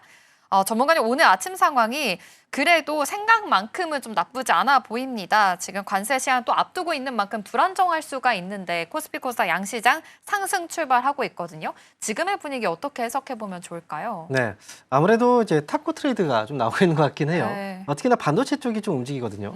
그래서 앞에서 이제 반도체 쪽에서 관세부가 100% 뉴스가 또 나왔는데 이렇게 관세부가 소식이 있지만 결국 오늘 같은 경우에는 IT 쪽으로 매수가 좀 많이 몰리고 있고 네. 반도체 관련주들이 전반적으로 좀 상승이 잘 나오고 있어요. 예를 들어서 오늘 원익 IPS 같은 경우에도 현재 이제 3.7% 정도가 반등이 상승 중인데 아침부터 9%가 올랐다가 지금 네. 밀린 거거든요. 그래서 이제 삼성 관련 반도체 관련주들 이런 종목들 중심으로 해서 오늘 좀 매수가 들어오고 있고 그리고 이제 전반적인 그 섹터의 분위기 역시도 이제 우리가 시장을 볼 때 중요한 어떤 그 이벤트가 있다면 그 이벤트 전에 주가가 미리 선반영이 되거든요. 관세 협상도 이제 끝난 상태에서 발효 시점이 이제 몇 시간 남지 않아서 그래서 이제 불확실성 해소 시점이 가까워졌다는 분위기가 이제 시장에 형성이 되고 있는 것 같고 그리고 이제 하이닉스는 좀 밀리지만 그에 따라서 이제 삼성전자가 좀 오르고 있는 해죠. 새롭게 떠오르는 태양 같은 어떤 분위기. 그래서 시장을 좀 이끌어가기에는 이제 하이닉스보다는 삼성전자 쪽이 조금 더 이제 그 주변 식구들이 더 많기 때문에 그래서 삼성전자의 힘이 여전히 있다는 건 시장 상승에 있어서는 중요한 또 강점이라고 좀 볼 수가 있겠죠. 하지만 이제 우리가 좀 봐야 되는 건 이제 수급이라는 것도 이제 계속 들어올 수만은 없어요. 중간중간마다 끊기는 수급들이 좀 있을 수 있기 때문에 지금 역시 중요한 수급은 이제 기관 쪽에 끊기는 수급들보다는 외국인 쪽의 수급이 계속 연속적으로 유지가 되는 게 중요하다라는 거고요. 그리고 요즘에 시장을 보면서 느꼈던 건 최근에 시장이 약간 정체되면서 그리고 조금 올라올 때도 상승 종목 수보다 하락 종목 수 폭이 훨씬 더 많았거든요. 그래서 시장의 분위기가 좀 이제 좋지는 않다라는 그런 이야기를 했었는데 어제 보니까 상승 종목 수 이제 어제 주가에 코스피 지수가 떨어져 있대죠. 마이너스를 기록했을 때도 상승 종목 수가 오히려 좀 많았단 말이죠. 그래서 네. 시장이 점점 이제 좀 개선되고 있다라는 부분들을 좀 느낄 수가 있어요. 그래서 이렇게 종목들이 상승 종목 수들이 더 늘어나줘야 전반적으로 시장이 좀 좋아질 수가 있는 거고요. 그래서 그런 분위기로 지금 현재 이끌어 가고 있기 때문에 지금 이제 시장의 경우에는 조만간 어쨌든 3,200포인트를 확실하게 넘어서서 안착을 하고 그 다음에는 이제 순차적으로 이제 신고가 영역에 다시 한번 돌파 시도를 해주는 뭐 그런 모습으로 앞으로 좀 진행이 되지 않을까 이렇게 예상하고 있습니다. 네, 좋습니다. 지금 어제 시장에서도 힌트를 들었다시피 지금 지수는 하락은 했지만 그래도 상승하는 종목들이 더 많았다라고 해주셨습니다. 관련해서도 그래도 시장은 좀 긍정적인 분위기가 이어지고 있다라고 해석을 해볼 수가 있겠고요. 좀 순차적으로 올라가면서 정고점까지 도달할 수 있을지까지 계속해서 눈여겨보시면 좋을 것 같습니다. 지금 삼성전자 역시나 탄력받고 있다라고 말씀을 해주셨는데요. 아침에 이슈가 나왔던 만큼 이와 관련해서도 전략 세워보면 좋을 것 같습니다. 테슬라에 이어서 이제 애플까지 파운드리 사업 안에서 이제 수주를 따냈다는 것은 굉장히 또 반가운 소식일 것 같습니다. 네. 관련해서도 삼성전자 이제 소부장단도 지금 오늘 올라가는 모습들이 펼쳐지고 있는데 이에 대한 해석들 앞으로의 전략은 또 어떻게 세워보면 좋을까요? 삼성전자가 요즘에 일을 되게 열심히 하고 있는 것 같아요. 네. 그만큼 이제 삼성전자 주주들이 너무나 주가가 안 올라가서 되게 애를 태웠는데 삼성전자가 최근에 테슬라에 이어서 이번에 애플까지 이번에 이제 이미지 센서 쪽에 대한 이제 협업 소식도 나왔잖아요. 네. 근데 이렇게 삼성전자 쪽에서의 수주 모멘텀이 터지고 있다는 건 당연히 좀 긍정적인 뉴스라고 볼 수가 있겠고 그리고 또 봐야 되는 건 요즘에 이제 트럼프의 관세 정책으로 인해서 이 기업들이 공급망을 좀 다변화시키는 그런 움직임들이 있어요. 네. 그래서 실제로 지금 앞에서도 이미지 센서 같은 경우에는 이 소니 쪽에서 100% 거의 다 이제 수주를 받았었던 부분이었다면 애플이 이제 공급망을 삼성 쪽으로 좀 옮기고 있다는 거죠. 글로벌 시장에서의 이미지 센서 쪽은 사실 소니 쪽이 거의 대부분 시장을 장악하고 있는데 최근에 삼성전자가 조금씩 치고 올라오고 있어요. 그래서 이 부분 역시도 삼성전자한테는 당연히 또 우호적으로 이제 작용을 할 것 같고요. 그리고 더 나아가서 본다면 여기서는 이제 그 엔비디아 쪽도 결국은 이제 공급망에 대한 다변화가 또 있어야 되거든요. 이제 물론 이제 한국에 하이닉스라는 회사가 있긴 하지만요. 그래서 이런 이제 트렌드의 변화가 결국은 삼성전자 쪽에 대한 기대감으로 또 주가에 작용할 수도 있다. 이렇게 생각을 합니다. 그래서 이번에 삼성전자 쪽에서의 이제 수주 모멘텀이 좀 터졌다. 그리고 애플 쪽에서의 어떤 이제 수주가 또 발생했다라는 건 분명히 긍정적이고요. 그리고 애플 쪽에서 이번에 투자를 대규모 투자를 또 미국에서 하잖아요. 네. 근데 그것 또한 결국은 얼마 전에 우리가 생각해 보면 그 이제 애플이 이제 팀 쿡 CEO죠. 그래서 트럼프가 중동 순방을 할 때 네. 그때 이제 같이 가자고 했는데 동행을 거부했단 말이죠. 그러면서 미운털이 박혔고 애플 같은 경우에 아이폰의 그 전체 생산량이 거의 80에서 90%가 중국 쪽에 집중이 되어 있잖아요. 그러다 보니까 이제 그거에 대한 부담감 때문에 인도 쪽으로 최근에 많이 물량들을 옮겼어요. 인도 쪽에 생산 비중을 늘렸는데 근데 하필이면 또 인도 쪽에 추가 관세가 또 부과가 돼서 50% 관세를 부과받게 되었잖아요. 네. 결국은 이제 트럼프로 인해서 지금 애플도 움직이게 된 거고 뭐 그로 인해서 이제 트럼프의 어떤 이 공급망에 대한 다변화에 대한 이제 트렌드가 삼성전자 쪽으로도 이제 뭐 약간의 기대감이라든지 또는 실제 수주로 이어지고 있기 때문에 이 부분은 이제 제가 볼 때 삼성전자 쪽은 앞으로 더 지켜봐야 될 것 같다 이렇게 말씀드리겠습니다. 결국엔 대미 투자를 좀 이끌어내는 또 트럼프 대통령의 전략이었던 것 같습니다. 지금 애플도 대미 투자를 선택하게 됐고 이와 관련해서 삼성전자도 이제 애플과의 같이 협업 관계에 있는 상황인 건데요.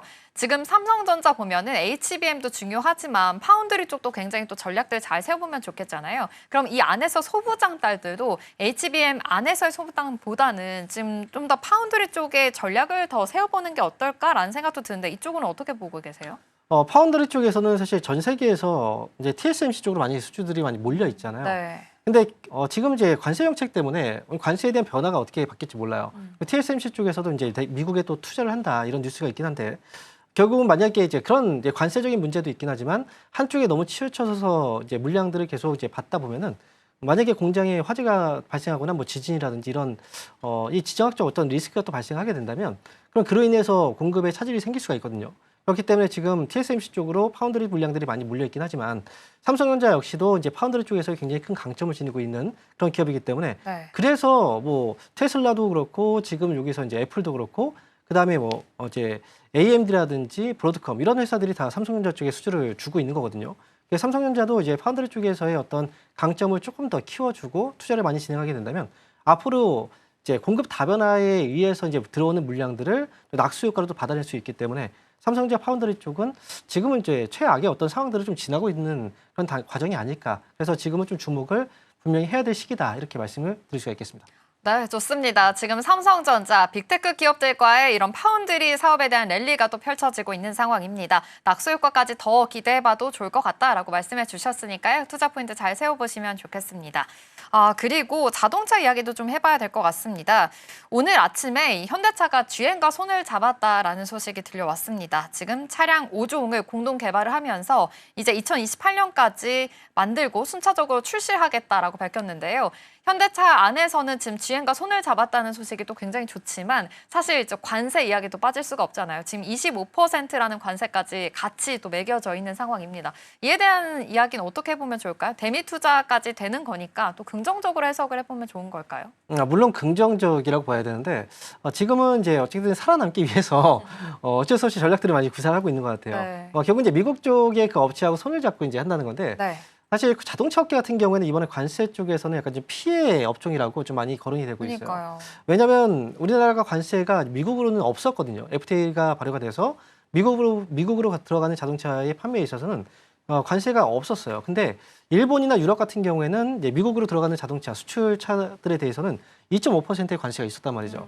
그렇다고 본다면 지금 이제 관세가 결국 이제 15%로 동등하게 됐는데 우리나라 같은 경우에는 그럼 2.5%가 더 이제 원래 없었던 게 더 생긴 게 돼버리거든요. 그래서 그거에 대한 어떤 차별화 전략이 필요했고 뭐 그로 인해서 이제 미국 기업들과의 어떤 이제 시너지 효과를 좀 기대하면서 같이 협업을 통해서 뭐 그렇게 하고 있는 거라고 저는 생각을 하거든요. 이런 전략들은 저는 좋다라고 생각이 들고요. 자동차 업계가 앞으로 좀 그렇게 좀 해 나가야 되는 부분도 있고 그래서 지금 이제 관세의 어쨌든 불안감들은 이번에 한시를 기점으로 해서 이제 다 소멸이 되는 거기 때문에 그래서 자동차 같은 경우에도 현대차가 오늘 뭐 이 이슈로 올라가고 있긴 하지만 현대차가 이렇게 올라와 준다면 자동차 부품주들 같은 경우에도 같이 또 흐름을 같이 할 수 있기 때문에 자동차 부품주에 대한 관심도 지금 좀 필요하지 않을까 생각이 들고요. 어쨌든 현대차의 주가의 상승이 유지가 좀 돼줘야 자동차 부품주들도 따라올 수 있거든요.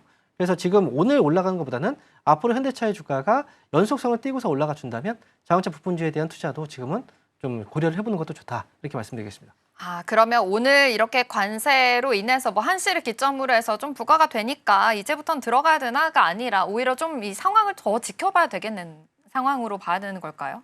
네, 아무래도 우리가 예상하는 대로 시장이 흘러가는 적은 별로 없잖아요. 네. 그래서 만약 예상대로 사람들이 예상했던 대로 흘러갔다면 다들 이제 돈을 많이 벌었을 거예요. 하지만 시장은 이제 우리가 예상했던 것과 조금 뭔가 다른 방향으로 흘러가는 경우들이 많이 네. 있어요. 그래서 모두가 한시를 기점으로 알고 있고 그때 올라가겠지라고 생각을 할 수 있는데 사실 그렇게 될 수도 있고 안 될 수도 있거든요. 그래서 오늘 움직일지 아니면 내일부터 움직일지 이거는 이에 대한 부분들은 결국은 외국인들 수급이 오늘 들어와 이제 유지가 되고 들어와 주느냐가 관건이라고 생각을 해요. 그래서 오전장에는 외국인들이 매도를 하고 있지만 오후장에 외국인들의 매수로 또 돌아서거나 이런 모습들이 나타나게 된다면 그러면 거기에 따라서 외국인들이 어떤 업종들을 또 담아가는가 거기에 맞춰서 또 투자 포인트를 세워보는 것도 좀 좋을 것 같습니다. 네, 좋습니다. 지금 자동차 관세 관련해서는 사실상 없던 관세가 이제는 25%까지 부여가 되는 상황입니다. 그래도 오늘 현대차 안에서는 미국 GM과 손을 잡는다라는 소식으로 인해서 같이 올라가는 모습 포착이 되고 있는데요. 현대차 1.19% 상승하고 있고요. 기아도 1.79% 상승하면서 그래도 오늘은 빨간불을 켜주고 있는 상황입니다. 그래도 오늘 시장에서 외국인들의 매수세가 계속해서 좀 들어올 수 있을지 판단해 보시면서 투자 포인트 잘 세워보시기를 바라겠고요. 오늘 관련해서도 관세 이슈 있으니까요. 끝까지 대응 전략 잘 세워보시면 좋겠습니다. 스탁포인트 여기서 마무리하도록 할게요. SSTV 황민혁 전문가와 함께했습니다. 고맙습니다. 네, 감사합니다.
네, 계속해서 캐스팅 콜로 이어가 보도록 하겠습니다. 오늘 도움 말씀에는 IS 김태성 본부장 자리해 주셨습니다. 본부장님 어서 오세요. 네, 안녕하세요.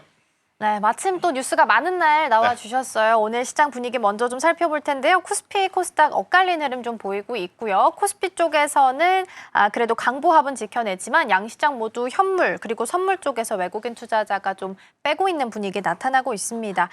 앞서 말씀해 주신 것처럼 사실 녹록진 않은 것 같은데 어떤 분위기로 해석을 좀 하고 계실까요? 그러니까 일단 미국 증시가 상승하는 요인이 뭐죠? 그러니까 미국 내로 공장들이 많이 들어오고 있다는 것을 어필을 했기 때문에 미국은 좋겠죠. 그렇죠. 근데 그들만의 리그가 될 가능성이 지금 높아진 겁니다. 우리나라도 그렇고 일본도 그렇고 유럽도 그렇고 특히 일본 같은 경우에는 우리가 조금 더 확인을 해봐야 되지만 이 15% 맞아요. 관세에 대해서 기존에 2.5%에 지금 더 부과받느냐 부과받지 않느냐 이것도 아직 확정되지 않는 상태이더라고요. 그러니까 이번 관세 협상이라고 하는 이 단어가 저는 맞지 않는 것 같아요. 여전히 ING 중이다라는 게 맞는 거죠. 왜냐하면 협상을 해서 타결이 됐다면 어떤 문서화가 되어야 되는데 그렇죠. 이 문서화가 되다 보지 않다 보니까 결국 계속해서 더 받을 수도 있고 아니면 덜 받을 수도 있고 이러한 상황. 그런데 트럼프의 성향상 덜 해줄 것 같진 않아요. 더 그렇죠. 했으면 더 했지. 그러다 보니 각각의 어떤 기업들의 부담은 가중이 되고 있고 반대로 미증시는 굉장히 나홀로 강세의 모습을 좀 보이고 있는 상황이라 많은 투자자분들이 나스닥이 저렇게 강했는데 다우와 S&P도 저렇게 강했는데 엔비디아, 테슬라, 마이크로소프트, 아마존 다 강했는데 왜 우리나라 증시는 또 이래? 또 이렇게 생각하실 분들이 많을 수밖에 없어요. 그러다 보니까 장 초반이라 그래. 그러니 장 중후반부에 언제나 그러했듯이 또 우리도 올라갈 거야. 그러면서 이제 공격적인 투자를 하시는 개인 투자자분들이 많을 수밖에 없는 현재 시점 그리고 시간입니다. 지금 외국인과 기관의 어떤 수급을 놓고 보더라도 그들은 매도하고 있지만 코스피 코스닥 개인이 지금 장 초반임에도 불구하고 엄청나게 또 강한 매수세를 좀 보이고 있는데 저는 8월 달에 대내 변수가 지금 뭐 안 좋다라기보다 것보다는 수급적인 이슈의 부재가 이제 더 커질 가능성이 높아서 개인 투자자분들은 저는 장 초반에 움직이는 것보다 장 중후반부에 외국인 움직일 때 그때 따라서 움직이는 게 더 나은 선택이 되지 않을까라는 의견을 한번 드려보면서 결국 외국인들의 지금 수급이 현물에서도 매도고요. 선물에서도 매도입니다. 그리고 옵션에서도 콜옵션을 좀 팔아치우고 있는 상황이다 보니까 오늘 지수가 굉장히 강한 모습을 현재 기준으로 판단을 하기에는 굉장히 아쉬운 모습을 좀 보일 수밖에 없다는 의견 드리겠습니다. 그러게요. 일단은 최근 들어서는 장 초반이랑 오후장이랑 분위기가 많이 바뀌는 흐름이 좀 나타나고 있기는 하죠. 그렇게 본다면 개인 투자자분들도 장 초반보다는 일단 시장 상황을 좀 살펴보면서 오후장에서 외국인 흐름 보면서 좀 따라가자라는 말씀을 주신 것 같습니다. 사실 2차 전지 관련해서 좀 점검을 받고 싶어서 좀 살펴볼 텐데 에코프로 형제들 실적이 잘 나왔거든요. 근데 네. BM 실적만 놓고 봤을 때는 업황보다는 사실 인리 니켈 쪽 이쪽에 대한 실적 개선이 더 크게 이뤄진 거라서 진짜 과연 업황이 좋아져서 실적이 좋아진 거냐라고 하면 그건 좀 아니다라는 시각들도 좀 제기가 되고 있어서요. 본부장님은 어떻게 보세요? 앵커님이 말한 기준으로 봐도 아직 약소하죠. 그러니까 숫자 기준으로 한번 좀 설명을 드릴게요. 에코프로 BM의 시가총액이 어제 종가 기준으로 12조입니다. 그러면 하다못해 네. 영업이익이 1,000억 정도는 찍혀야 되거든요. 너무 하다못해. 적다. 근데 영업이익이 지금 500억도 안 되는 네, 걸 그쵸. 가지고 굉장히 많이 뭐 개선이 된 거죠. YOY 대비로 1100% 올랐으면 맞아요. 많이 개선이 된 거지만 다르게 생각을 해보면 그 전에 얼마나 안 좋았으면 우리가 지금 이 실적에 환호를 해야 하며 이 실적을 가지고 기대를 해야 되나 이런 네. 생각도 저는 듭니다. 우선 그래도 어찌되었든 우리나라뿐 아니라 전 세계의 전기차 어떤 글로벌 1티어들 테슬라 네. 아니면 굉장히 많은 자동차 브랜드들 그리고 미국 내에 루시드라든지 리비안 같은 기업들이 전기차에 대한 판매량은 하향 조정하고 있어요. 하지만 그들이 공통적으로 내세우는 무기 중에 하나가 바로 에너지 저장 장치 쪽인데 이쪽에 지금 결국 수요가 계속 늘어나고 있다는 것은 팩트입니다. 그쵸. 그리고 배터리셀 3사 기준 SK온 그러니까 SK이노베이션도 그리고 삼성 SDI도 LG 에너지 솔루션도 네. ESS 에너지 저장 장치로의 판매량들이 늘어나고 있는 상황이고 이건 실제로 이번 2분기 LG 엔솔에 대한 실적표를 보고 우리가 눈으로 확인을 한 그러한 상황이라서 결국 음극재, 양극재 소재단은 조금은 더 올라갈 수는 있어요. 특히 여기도 미국이 이제 중국산 ESS 에너지 저장 장치에 58% 관세를 부과한다라는 이슈가 있다 보니까 반사수혜를 우리나라 기업들이 받을 수 그렇죠. 있다. 네. 그런 명목으로 지금 나오는 부분이다 보니까 미국과 중국의 관계가 빠르게 끝날 이슈는 아니지 않습니까? 그러면 그 긴 기간 동안 가늘겠지만 그래도 쭉 올해 우리나라 소재 2차 전지 소재 기업들이 저는 수혜를 받을 가능성이 높다라는 생각이 드는데 어제 그제 좀 가파르게 오른 부분이 있어서 오늘 수급적으로 잠시 쉬어가는 것은 받아들이셔야 될 것 같아요. 네. 하지만 이제 방향성은 뭘 잡아야 되느냐? LG 에너지 솔루션 그리고 삼성 SDI가 여기서 플러스로 전환이 된다면 후발주자는 아니죠. 소재단 기업들이 다시 한번 올라올 가능성이 높은데 소재단에서 다 보시는 게 아니라 에코프로 BM과 포스코 퓨처엠 위주로 보시고 그리고 에너지 저장 장치에 조금 더 특화되어 있는 SK 이터닉스, 네. 한중 NCS 이런 기업들 위주로 여러분들이 좀 관심 있게 좀 보셔야 우리가 한 3년 전에 2차 전지가 붐이 일어났을 때는 너나 하나 할 것 없이 우리도 2차 전지 할 겁니다. 2차 전지 뭐 배터리 팩케이스 만든다는 것 때문에 올라가고 막 이랬을 시절과 다릅니다. 네. 그때는 다 같이 올라갔다면 이제는 올라오는 종목이 굉장히 간추려져서 이제 나타날 가능성이 높거든요. 그 종목군들 따라서 안 올라간 종목을 보시는 게 아니라 지금은 그 종목군들을 보셔야 되지 않겠나라는 전략 드리겠습니다. 그러게요. 안 그래도 그 ESS 관련해서 여쭤보려고 했는데 말씀을 좀 같이 주셔서 일단은 LG 엔솔이랑 이제 대형주 위주로 좀 움직임 체크하다가 이후로 소재단까지 그리고 ESS에 좀 특화되어 있는 종목들, 뭐 한중 NCS 같은 종목들까지 같이 점검을 좀 해보시면 좋겠습니다. 자, 그러면 오늘 올라오고 있는 테마들도 함께 좀 점검을 해보도록 하겠습니다. 자, 오늘 첫 번째 테마로는 반도체 자리하고 있습니다. 트럼프 대통령이 오늘 우리 시간으로 새벽에 기자회견을 열었죠. 반도체 관세 관련해서 100% 부과한다라는 이야기를 내놓았습니다. 근데 이제 우리나라는 최애국 대우를 해준다고 이야기를 한 상황이라서 세율은 조금 더 보긴 해야겠지만 어찌됐든 뭐 영향은 피할 수가 없지 않을까 싶긴 합니다. 전략 잠시 후에 함께 체크를 좀 해보도록 하겠고요. 두 번째 열어보겠습니다. 두 번째 이제 중국 소비랑 K-팝 데모넌터스 해서 좀 엮어봤는데 오늘 또 갑자기 또 개장 이후 지금 변화를 보면 조선이 가장 또 크게 오르고 있기는 하네요. HJ 중공업이 가장 크게 오르고 있는데 또 빼놓을 수 없는 쪽을 보면 카지노 쪽도 있고 영화, 엔터 쪽도 흐름이 나쁘지는 않습니다. 9월 29일부터 이제 중국 쪽의 단체 관광객, 무비자 한시적 허용 이야기가 나오면서 관련 섹터들 흐름이 나쁘지 않게 흘러가고 있고요. 세 번째 열어보겠습니다. 우크라이나 재건 관련해서는 다시 한번 트럼프 대통령, 젤렌스키 대통령, 3자 대면 푸틴 대통령까지 회담할 수 있다라는 이야기가 나오면서 다시 한번 좀 오름세를 시연을 했고요. 그래도 아직까지는 상위단에서 유지하고 있는 종목들 많이 보입니다. SY 스틸텍이 12%, SG가 6.3% 정도 강세 보이고 있습니다. 자, 일단은 반도체가 가장 중요할 테니까 여기서부터 좀 출발을 해보겠습니다.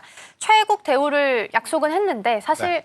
세율은 좀 열어봐야 될 것 같긴 해요. 근데 바클레이즈 쪽에서는 빠르면 8월 중순부터 반도체 관세에 대한 영향이 시작될 그렇죠. 수 있다라고 이야기를 했는데 실제적으로 영향을 어느 정도 준다라고 봐야 돼요? 일단 이 흐름은 우리도 좀 지켜봐야 될 것 같습니다. 이게 앞서서도 좀 말씀드렸지만 8월 달에 타결이 됐다고 우리가 표현하는 관세 협상도 네. 아직까지 문서화되지 않았기 때문에 계속 조절이 가능한 상황이고 네. 그리고 이제 간밤에 나왔었던 반도체 100%에 대한 관세 이야기도 어느 시점부터인지도 아직 명확하진 않습니다. 그래서 이제 추후에 협상이라고 하는 카드는 좀 열려 있는 그런 상태에서의 흐름이라서 반도체 주들에 대한 모습을 오늘 하루만 가지고 판단을 하기는 어려운데 전제 조건을 하나 명확하게 달았죠. 미국 내 공장을 짓거나 그렇죠. 지으려는 회사는 네네. 관세 제로를 하겠다는 이야기를 했습니다. 그러면 이 큰 골자를 놓고 보면 우리나라는 삼성전자도 SK 하이닉스도 포함이 돼요.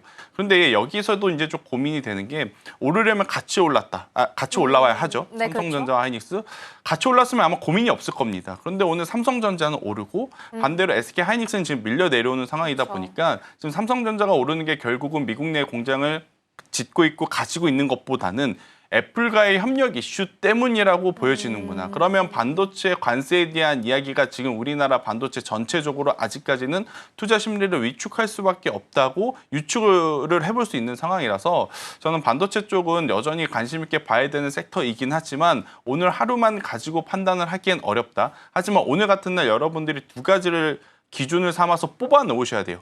어떤 걸 뽑아 놓으셔야 되냐면 혹시 모를 관세에 대한 최악의 시나리오에도 버텨낼 수 있는 영업이익률이 높은 기업을 뽑아 넣으시거나 대체 제품이 없는 기업들. 그러니까 우리나라 SK 하이닉스가 없으면 네. 지금 엔비디아의 HBM 필두로 하는 데이터 센터 칩은 만들지 못하지 그렇죠. 않습니까? 그런 기업들은 우선 추려 놓으시는 게 맞다라는 생각이 들고 있고 지금 시장에서도 반도체 종목군들이 어떻게 보면 반도체 관세 100%의 우리나라 기업들이 미국 공장을 가지고 있어서 올라간다고 해석을 안 하고 네.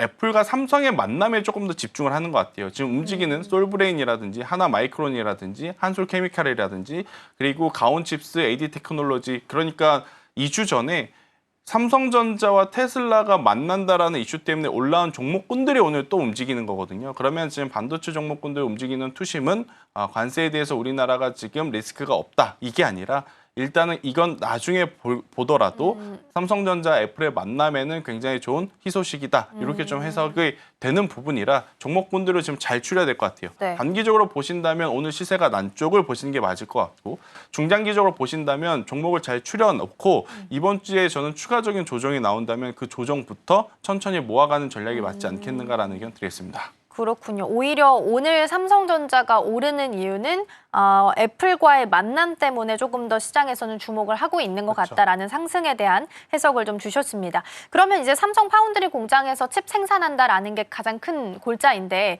이미지 센서로 예상을 하고 있고요. 사실 삼성전자는 파운드리랑 HBM이 가장 큰 문제였는데 그나마 파운드리 부분은 좀 살짝 해결이 되는 듯한 뉴스들이 계속 나오고 있습니다. 그러면 오늘 이 뉴스는 어느 정도의 무게감으로 해석을 할 수 있을까요? 일단 삼성전자보다는 삼성전기가 이렇게 되면 굉장히 저는 호재를 받을 가능성이 높다는 생각이 들어요. 네. 왜 그러느냐? 삼성전자와 테슬라의 만남에도 삼성전기가 들어가 껴있고 삼성전자 애플의 만남에도 삼성전기가 낄 수밖에 없는 상황이라 네. 지금 교집합적인 부분을 생각을 해보면 물론 이제 모체는 삼성전자가 되겠지만 삼성전자는 지금 HBM4 어떤 퀄리티 승인에 대한 부담감을 안고 있지 않습니까? 네네. 이게 안 되면 아무리 테슬라와의 협업, 애플의 협업이라는 이슈가 나와도 주가가 참 강하게 상승하기는 어려운 상황이에요. 그러면 HBM이라고 하는 부담감을 안 가지고 있는 기업들 중에 네. 지금 이 뉴스들의 교집합이 되는 기업이 누구냐라고 그러네요. 하면 삼성전기가 지금 떠오르거든요. 그래서 오늘 상대적으로 다른 기업들, 시가총액 다른 기업들 대비 삼성전기의 모습이 그나마 좀 그러네요. 강세의 모습을 보이고 있는 이유 중에 하나다라고 좀 말씀드릴 수 있을 것 같고요. 삼성전기는 저는 최근에 대량 거래량을 동반한 장대 양봉이 한번 출현이 된 상황이라서요. 조금은 더 긍정적으로 보시는 게 맞다는 의견을 드려보도록 하겠습니다. 그쵸. 삼성전기가 그 테슬라 이슈 있었을 때도 AI4, AI5는 이미 하고 있기 때문에 6에 대한 기대감이 높았고 또 애플까지 추가 소식 더해지면서 교집합인 종목으로서 오늘 좀 주목을 받고 있다라는 또 관점에서 제시를 좀 해주셨습니다. 그러면 두 가지 파운드랑 HBM 중에 HBM 아직 해결이 안 됐잖아요. 네. 근데 HBM3 12단이 뭐 8월 말에 통과될 거다라는 이야기 솔솔 나오고 HBM4 생산을 시작했다는 단독 뉴스도 어제 있기는 했어요. 그러니까 어쨌든 뉴스는 계속 나오고 있어서 만약에 이게 사실로 확인이 된다면 지금 7만 전자 참 지키기 어려워 보이지만 단기적으로 8만 전자까지는 내다볼 수 있을까요? 그러니까 여러분들이 헤드라인 뉴스를 보실 때 앞으로 양산인지 샘플인지 이 단어를 보셔야 될 것 같아요. 양산 앞단에 샘플. 네. HBM3E와 HBM4 그리고 이제 퀄리티 승인을 받았다 못 받았다 이것도 물론 중요하지만 이것보다 사이에 양산을 위한 생산인지 샘플을 위한 생산인지를 저는 구별을 해볼 필요는 있습니다. 샘플 생산이라면 의미가 없습니다. 결국엔 그러네요. 돈을 벌어들여야 되는 것은 양산 승인이 되어야 됩니다. 그렇죠. 이 양산 승인이 가장 중요한 포인트는 뭐냐면 수율이라는 거죠. SK하이닉스만 지금 사실은 HBM3, HBM4 삼성전자도 만들 수 있고 마이크론도 만들 수 있고 AMD도 다 만들 수 있는 걸로 알려져 있어요. 네. 그런데 왜 유독 SK하이닉스 것만 가져다 쓰느냐? 결국엔 두 가지, 발열과 수율에 대한 문제입니다. 그러니까 다른 기업들은 지금 발열도 못 잡고 수율도 못 잡아요. 그러니까 시간을 들여서 하루에 하나쯤은 만들어낼 수 있습니다. 모든 기업들이. 하지만 네. 지금 그렇게 해서 수요를 감당할 수는 없는 상황이지 않습니까? 그래서 저는 여러분들이 헤드라인을 보실 때 HBM3E 12단 같은 경우에는 양산 승인 일정, 그러니까 양산 승인을 받아냈다는 것을 한번 확인을 하고 시장에서 반응을 한다면 투자를 하신 게 맞을 것 네. 같고요.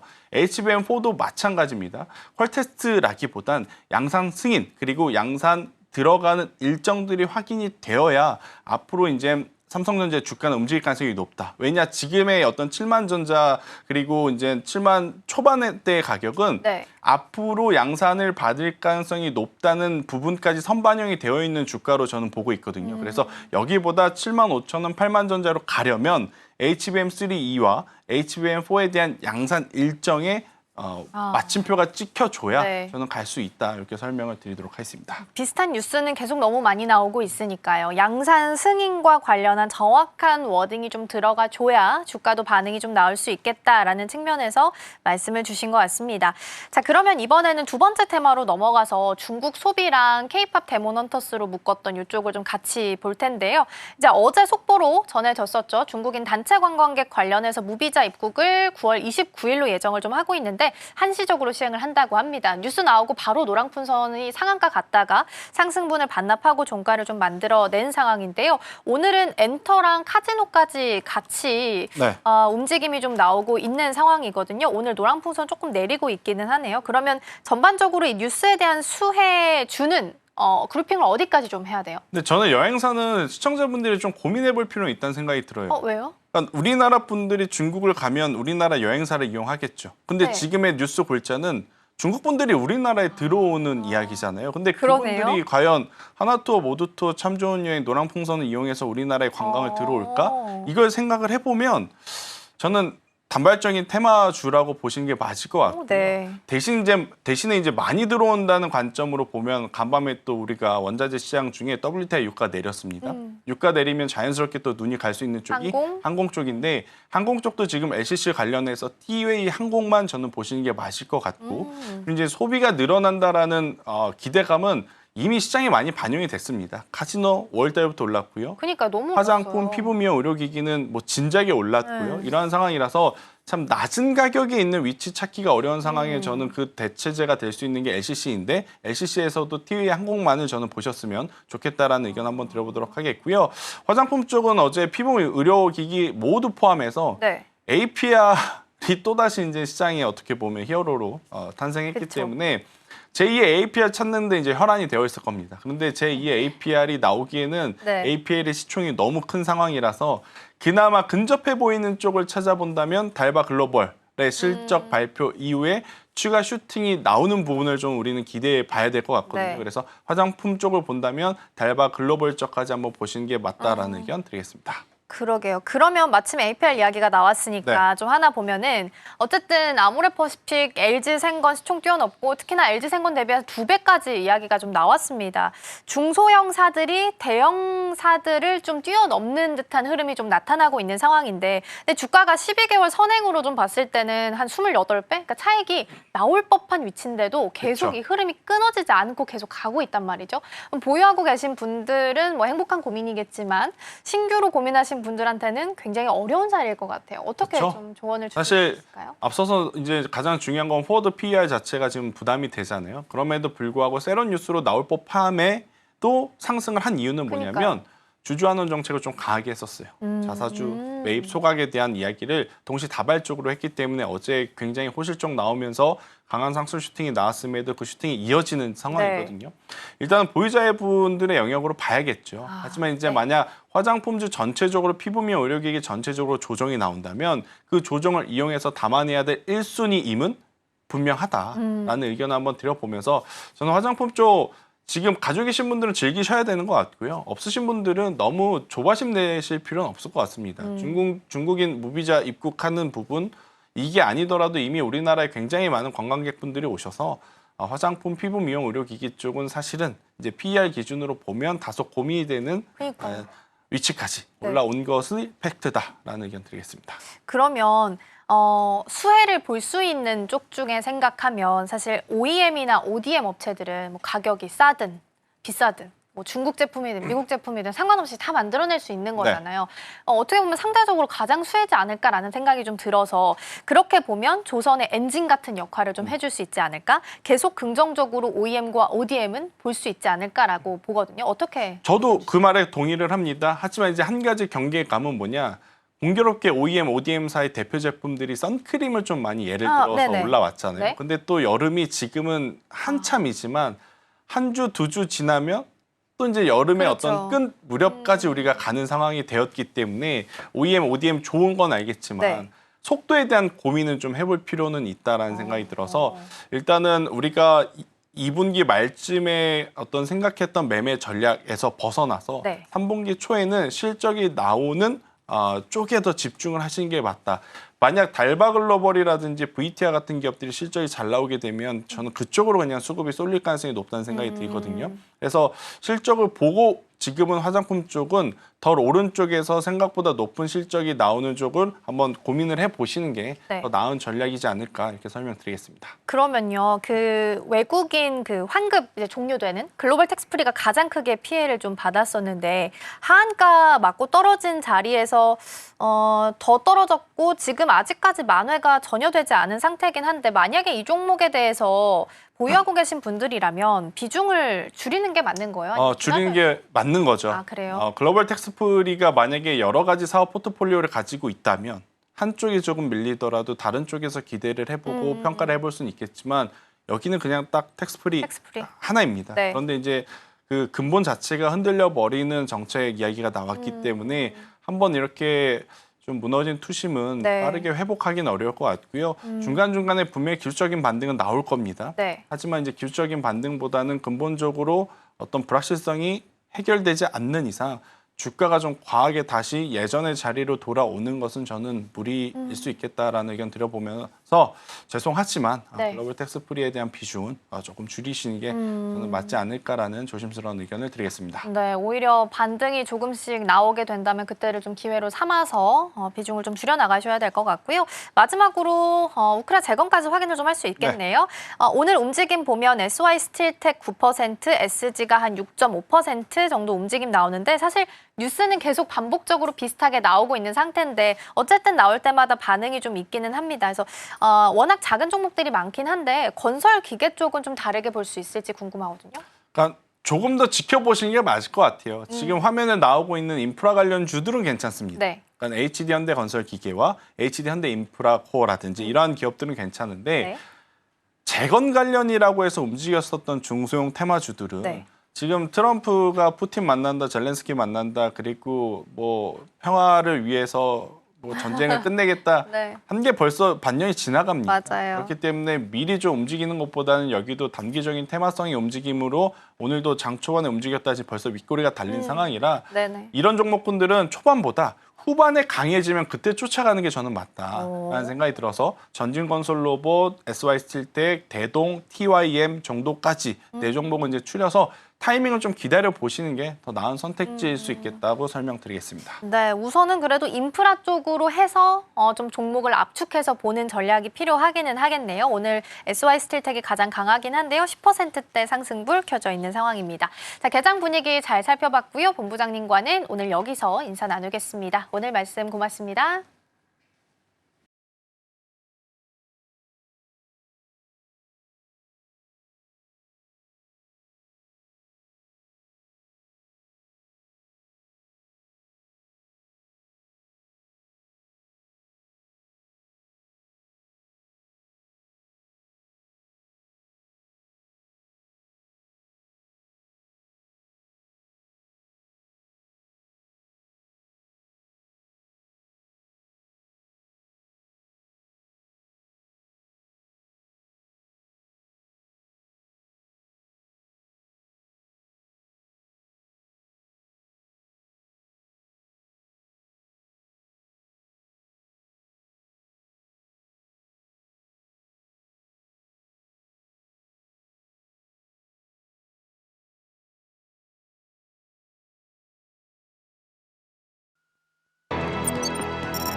네, 댓글 답해주는 아나운서 코너로 이어가 보도록 하겠습니다. 김민 앵커 나와 계십니다. 어서 오세요. 안녕하세요.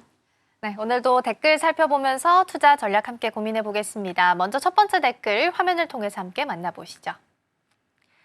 네, 오늘의 첫 번째 댓글입니다. 와, 인니 재련 투자 효과가 바로 전략 대단하네라는 댓글이고요. 에코프로 관련해서 좀 살펴볼 텐데요. 실적 발표 이후에 사실 인도네시아 니켈 재련과 관련한 실적 개선세가 좀 잘 나타난 것으로 보이면서 시장에서는 사실 해석이 좀 왔다 갔다 하고 있기는 합니다. 긍정적인 것과 부정적인 것들이 좀 있는데 하나씩 살펴보겠습니다. 일단 2분기 실적과는 어떻게 연결이 될까요? 사실 에코프로의 경우에는 이 인도네시아 현지 재련소인 그런 QMB와 메이밍 이런 지분을 각각 9%씩 인수하며 연간 3만 톤 규모의 니켈 유통관 권한을 확보한 상황입니다. 이로 인해서 니켈 재련으로부터 전구체, 또 양극재에 이르는 통합 생산 체계를 갖추는 중인데 원가 경쟁력이 또 국가 대비해서 최소 20% 뛰어날 것으로 현재 보고 있습니다. 2분기 연결 기준 매출은 9,317억 원, 또 영업이익은 162억 원으로 전분기 대비해서 비교해본다면 매출은 15%, 또 영업이익의 경우에는 1,081% 이상 크게 증가한 수치입니다. 특히 자회사 에코프로비엠의 경우에는 이 양극재 매출 7,797억 원, 또 영업이익의 경우에는 470억 원을 기록하면서 이 실적 개선을 견인한 상황입니다. 그렇기 때문에 사실 이와 비교되는 에코프로 머티리얼즈는 환율 하락, 북미 시장 불확실성으로 인해서 매출이 줄고 또 영업 손실이 확대됐지만 하반기 신규 고객사 출하 시작과 또 추가 수주 기대감으로 이렇게 실적 회복이 기대되는 상황으로 표현되고 있습니다. 네, 인도네시아 관련한 실적 개선이 뛰어나게 나타나면서 긍정적으로 이야기가 나오기도 하지만 또 2차 전지 섹터 측면에서 본다면 좀 부정적인 시각들도 나오고 있기는 합니다. 그런데 이제 니켈 투자 성과를 떼놓고 보면 아직까지 전부 반영된 건 아니라는 이야기들도 있어서요. 어떻게 해석을 좀 해야 되는 걸까요? 네, 맞습니다. 사실은 인도네시아 관련돼서 좀 얘기를 먼저 나누기 전에 이렇게 상반기 일부 수익이 반영이 됐지만 이번에 확보한 니켈 중간재 연 3만 톤과 또 2030년까지 연 1,800억 이 기대감은 이 향후 분기 실적에 점진적으로 반영될 전망입니다. 특히나 국내 대비 20% 이상 원가 우위가 확보되면서 이 향후 수익성 측면에서는 고정 조달, 여기에 더해 저가 원가 구조가 가능하다는 기대감까지 함께 반영되고 있습니다. 이렇기 때문에 단순한 투자 수익뿐 아니라 또 기술 및 공정 융합과 원가 혁신으로 에코프로의 경쟁력을 강화하는 그런 중대한 전략축으로 보이고 있습니다. 또한 여기에 삼성 SDI의 경우 1조 또 5천억 원 규모의 ESS 국책 사업에서 이렇게 80% 이상 선정이 되면서 에코프로 BM이 삼성 SDI에 이 NCA 양극재를 공급하는 점에서 직접적인 수혜가 예상되기도 합니다. 재무적으로 봤을 때 2분기 말 연결 현금 9,200억 원을 보유해 또 이렇게 다가오는 회사채 상환도 무난히 진행이 또 가능하고요. 또한 중장기 성장 동력 확보를 위한 선제적인 자금 조달을 계획을 유연하게 준비 중이다. 이렇게 시장은 이해하고 있습니다. 네, 실적 발표가 이제 에코프로 BM이 먼저 나왔었는데 이때 이제 YOY 대비해서 한 4자릿수 성장세를 보이면서 시장에서는 깜짝 놀랄 수밖에 없기는 했습니다. 그래서 기대감은 좀 커지고 있지만 앞서 말씀드린 것처럼 투자자 입장에서 신중해야 된다라는 신중론도 나오고 있고 추세적으로 본다면 회복이 가능할 것이다라는 이야기들도 나와서 해석은 약간 좀 엇갈리고 있는 것 같긴 하거든요. 어떻게 판단을 해야 될까요? 네, 맞습니다. 사실 이번 2분기 실적에 관해서는 정말 주목할 만하다. 또 이렇게 이해를 하고 있습니다. 영업이익의 경우에는 490억 원으로 이 전년 동기에 대비해서는 무려 1,159%나 증가를 했습니다. 그 배경에는 ESS, 즉 에너지 저장 장치용 양극재 출하가 크게 늘어난 점이 그 큰 역할을 했다. 또 이렇게 보고 있는데요. 특히나 ESS양 매출은 전분기 대비해서 102%나 증가해서 이렇게 시장 예상치를 훨씬 뛰어넘었다라고 이해하고 있습니다. 여기에 더해서 인도네시아 니켈 재련소 투자에서 발생한 이 405억 원 규모의 투자 이익도 또 수익성 개선에 힘을 실어준 상황입니다. 하지만 이 전기차 구매 보조금 종료가 예정이 돼 있기 때문에 4분기 전기차용 양극재 수요에 대해서는 불확실성이 남아있는 상황이고요. 사실 이런 이유 때문에 일부 증권사에서는 여러 가지 밸류에이션 부담을 거론하면서 또 신중한 입장을 취하고 있습니다. 결국 이번 실적은 이런 단기적 반등 신호로 볼 수가 있지만 또 중장기적인 회복 여부는 아직은 불확실하다. 이렇게 또 시장은 확인을 하고 있습니다. 먼저 보조금 종료 등 이런 정책 리스크, 그리고 전기차 수요 불확실성 등을 이유로 기술적 반등에 불과하다는 분석도 나오고 있고요. 반면 이런 ESS 전환 강화와 또 양극재 라인업 다변화, 특히나 고부가 제품 확장을 주목하면서 목표 주가를 상향하는 증권사들도 늘어나고 있긴 합니다. 따라서 이런 상황에서 주가 흐름부터 함께 살펴보시면요. 먼저 에코프로부터 가볍게 살펴보시면 장 초반에 오늘 고점을 찍었지만 계속해서 하락 전환을 하고 있는 모습이 또 포착이 되고 있고요. 그리고 에코프로 BM 같은 경우도 사실 마찬가지로 장 초반을 또 고점으로 잡고 이제는 하락으로 전환한 모습이 또 포착이 됐습니다. 그럼에도 조금 다행인 점은 이렇게 낙폭을 좀 줄여나가고 있다라는 점이 오늘 시장에서는 또 포착할 만한 부분입니다. 네, 에코프로 그룹주 전반적으로 주가 체크해보고 있고요. 에코프로 BM은 그래도 양극재 라인에 있어서는 다양하게 좀 사업화를 구상을 하고 있는 상황이라서 중국계 배터리를 대체할 만한 K배터리를 이야기할 때 상대적으로 수혜를 받을 수 있다는 평가가 같이 나오고 있죠. 네, 맞습니다. 이렇게 에코프로 BM은 LFP, 또 MLR, 그리고 HVM 등으로 다양한 양극재 제품의 포트폴리오를 다양화하고 있는 상황인데요. 이런 다변화가 시장 변화에 또 빠르게 대응할 수 있는 그런 큰 장점으로도 함께 작용을 하고 있습니다. 특히나 미국과 유럽에서 중국산 배터리를 견제하는 정책들이 강화되고 있는 상황인데 국내 기업들이 K배터리로 자리매김할 가능성이 점점 커지고 있다. 이렇게 포착이 되고 있습니다. 이에 따라서 NH투자증권, 또 다울투자증권 등은 목표 주가를 상향으로 조정하며 성장 가능성을 높게 평가하고 있는 상황이고요. 여기에 나아가서 2025년 이후에는 이런 밸류에이션 부담이 줄어들면서 실적 개선과 또 투자자 신뢰가 맞물려 본격적인 상승 모멘텀이 만들어질 것이다. 이렇게 기대하고 있습니다. 하지만 이 과정에서 또 핵심은 실적 추정치가 얼마나 긍정적으로 바뀌느냐와 또 또 여기에 더해서 멀티플이 과연 정상적으로 작동하느냐가 관건이 될 것으로 보고 있습니다. 네, 근데 이제 문제는 사실 수요단에 있기는 합니다. 지금 2차 전지가 다시 업황이 주도주로서 돌아오려면 기존에 있었던 그 수요, 캐즘에 대한 극복이 반드시 필요한 상황인데 여기는 아직 좀 부진한 상황이긴 하거든요. 그래서 투자자 신뢰도 관건이다라는 이야기들이 좀 나오고 있어서 이건 어떻게 해석을 해야 되는 거예요? 사실 이런 에코프로비엠이 이번에 또 확실한 이런 턴어라운드 신호를 보이긴 했지만 어떻게 보면 장기 상승을 위해서는 글로벌 전기차 시장의 안정적인 성장과 여기에 더해 투자자들의 신뢰 회복이 또 필수적인 상황이다. 이렇게 확인되고 있습니다. 그렇기 때문에 단기적 성과만으로는 시장의 기대치를 완전히 충족시키기는 어렵기 때문에 앞으로 계속해서 이렇게 실적 추이와 함께 또 투자 환경의 변화를 지속적으로 주시해야 한다. 이런 필요가 있겠습니다.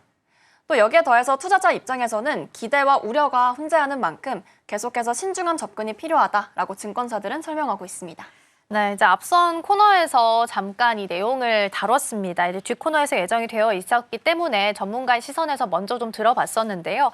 이제 에코프로 BM이 가지고 있는 시총이 좀 큰데 그거에 대비해서 나온 OP가 상당히 좀 적다라는 이야기를 좀 해주시긴 했습니다. 물론 YY 대비해서 네 자릿수 성장세를 보였다라는 부분은 긍정적이지만 본인이 가지고 있는 몸집에 비해서는 영업이익이 좀 적게 나왔다라는 측면에서는 계속해서 좀 지켜볼 필요는 있다라는 시각이 제기되고 있으니까 이 부분도 같이 챙겨보시면 좋겠습니다.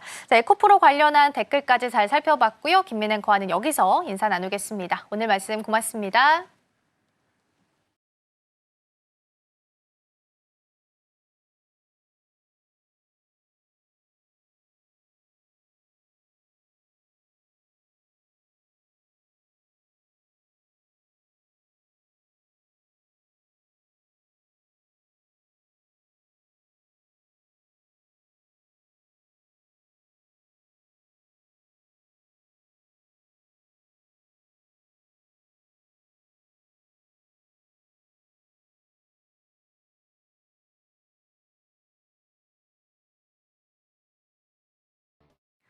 네, 오늘 양시장 다시 플러스권으로 돌아서려는 움직임 나타납니다. 특히나 코스닥이 마이너스에서 플러스권으로 돌아서면서 선물 쪽에서의 매도 규모를 굉장히 빠르게 축소해 나가고 있습니다. 오후장에선 흐름이 개선될 수 있을지 같이 지켜보시면 좋겠습니다.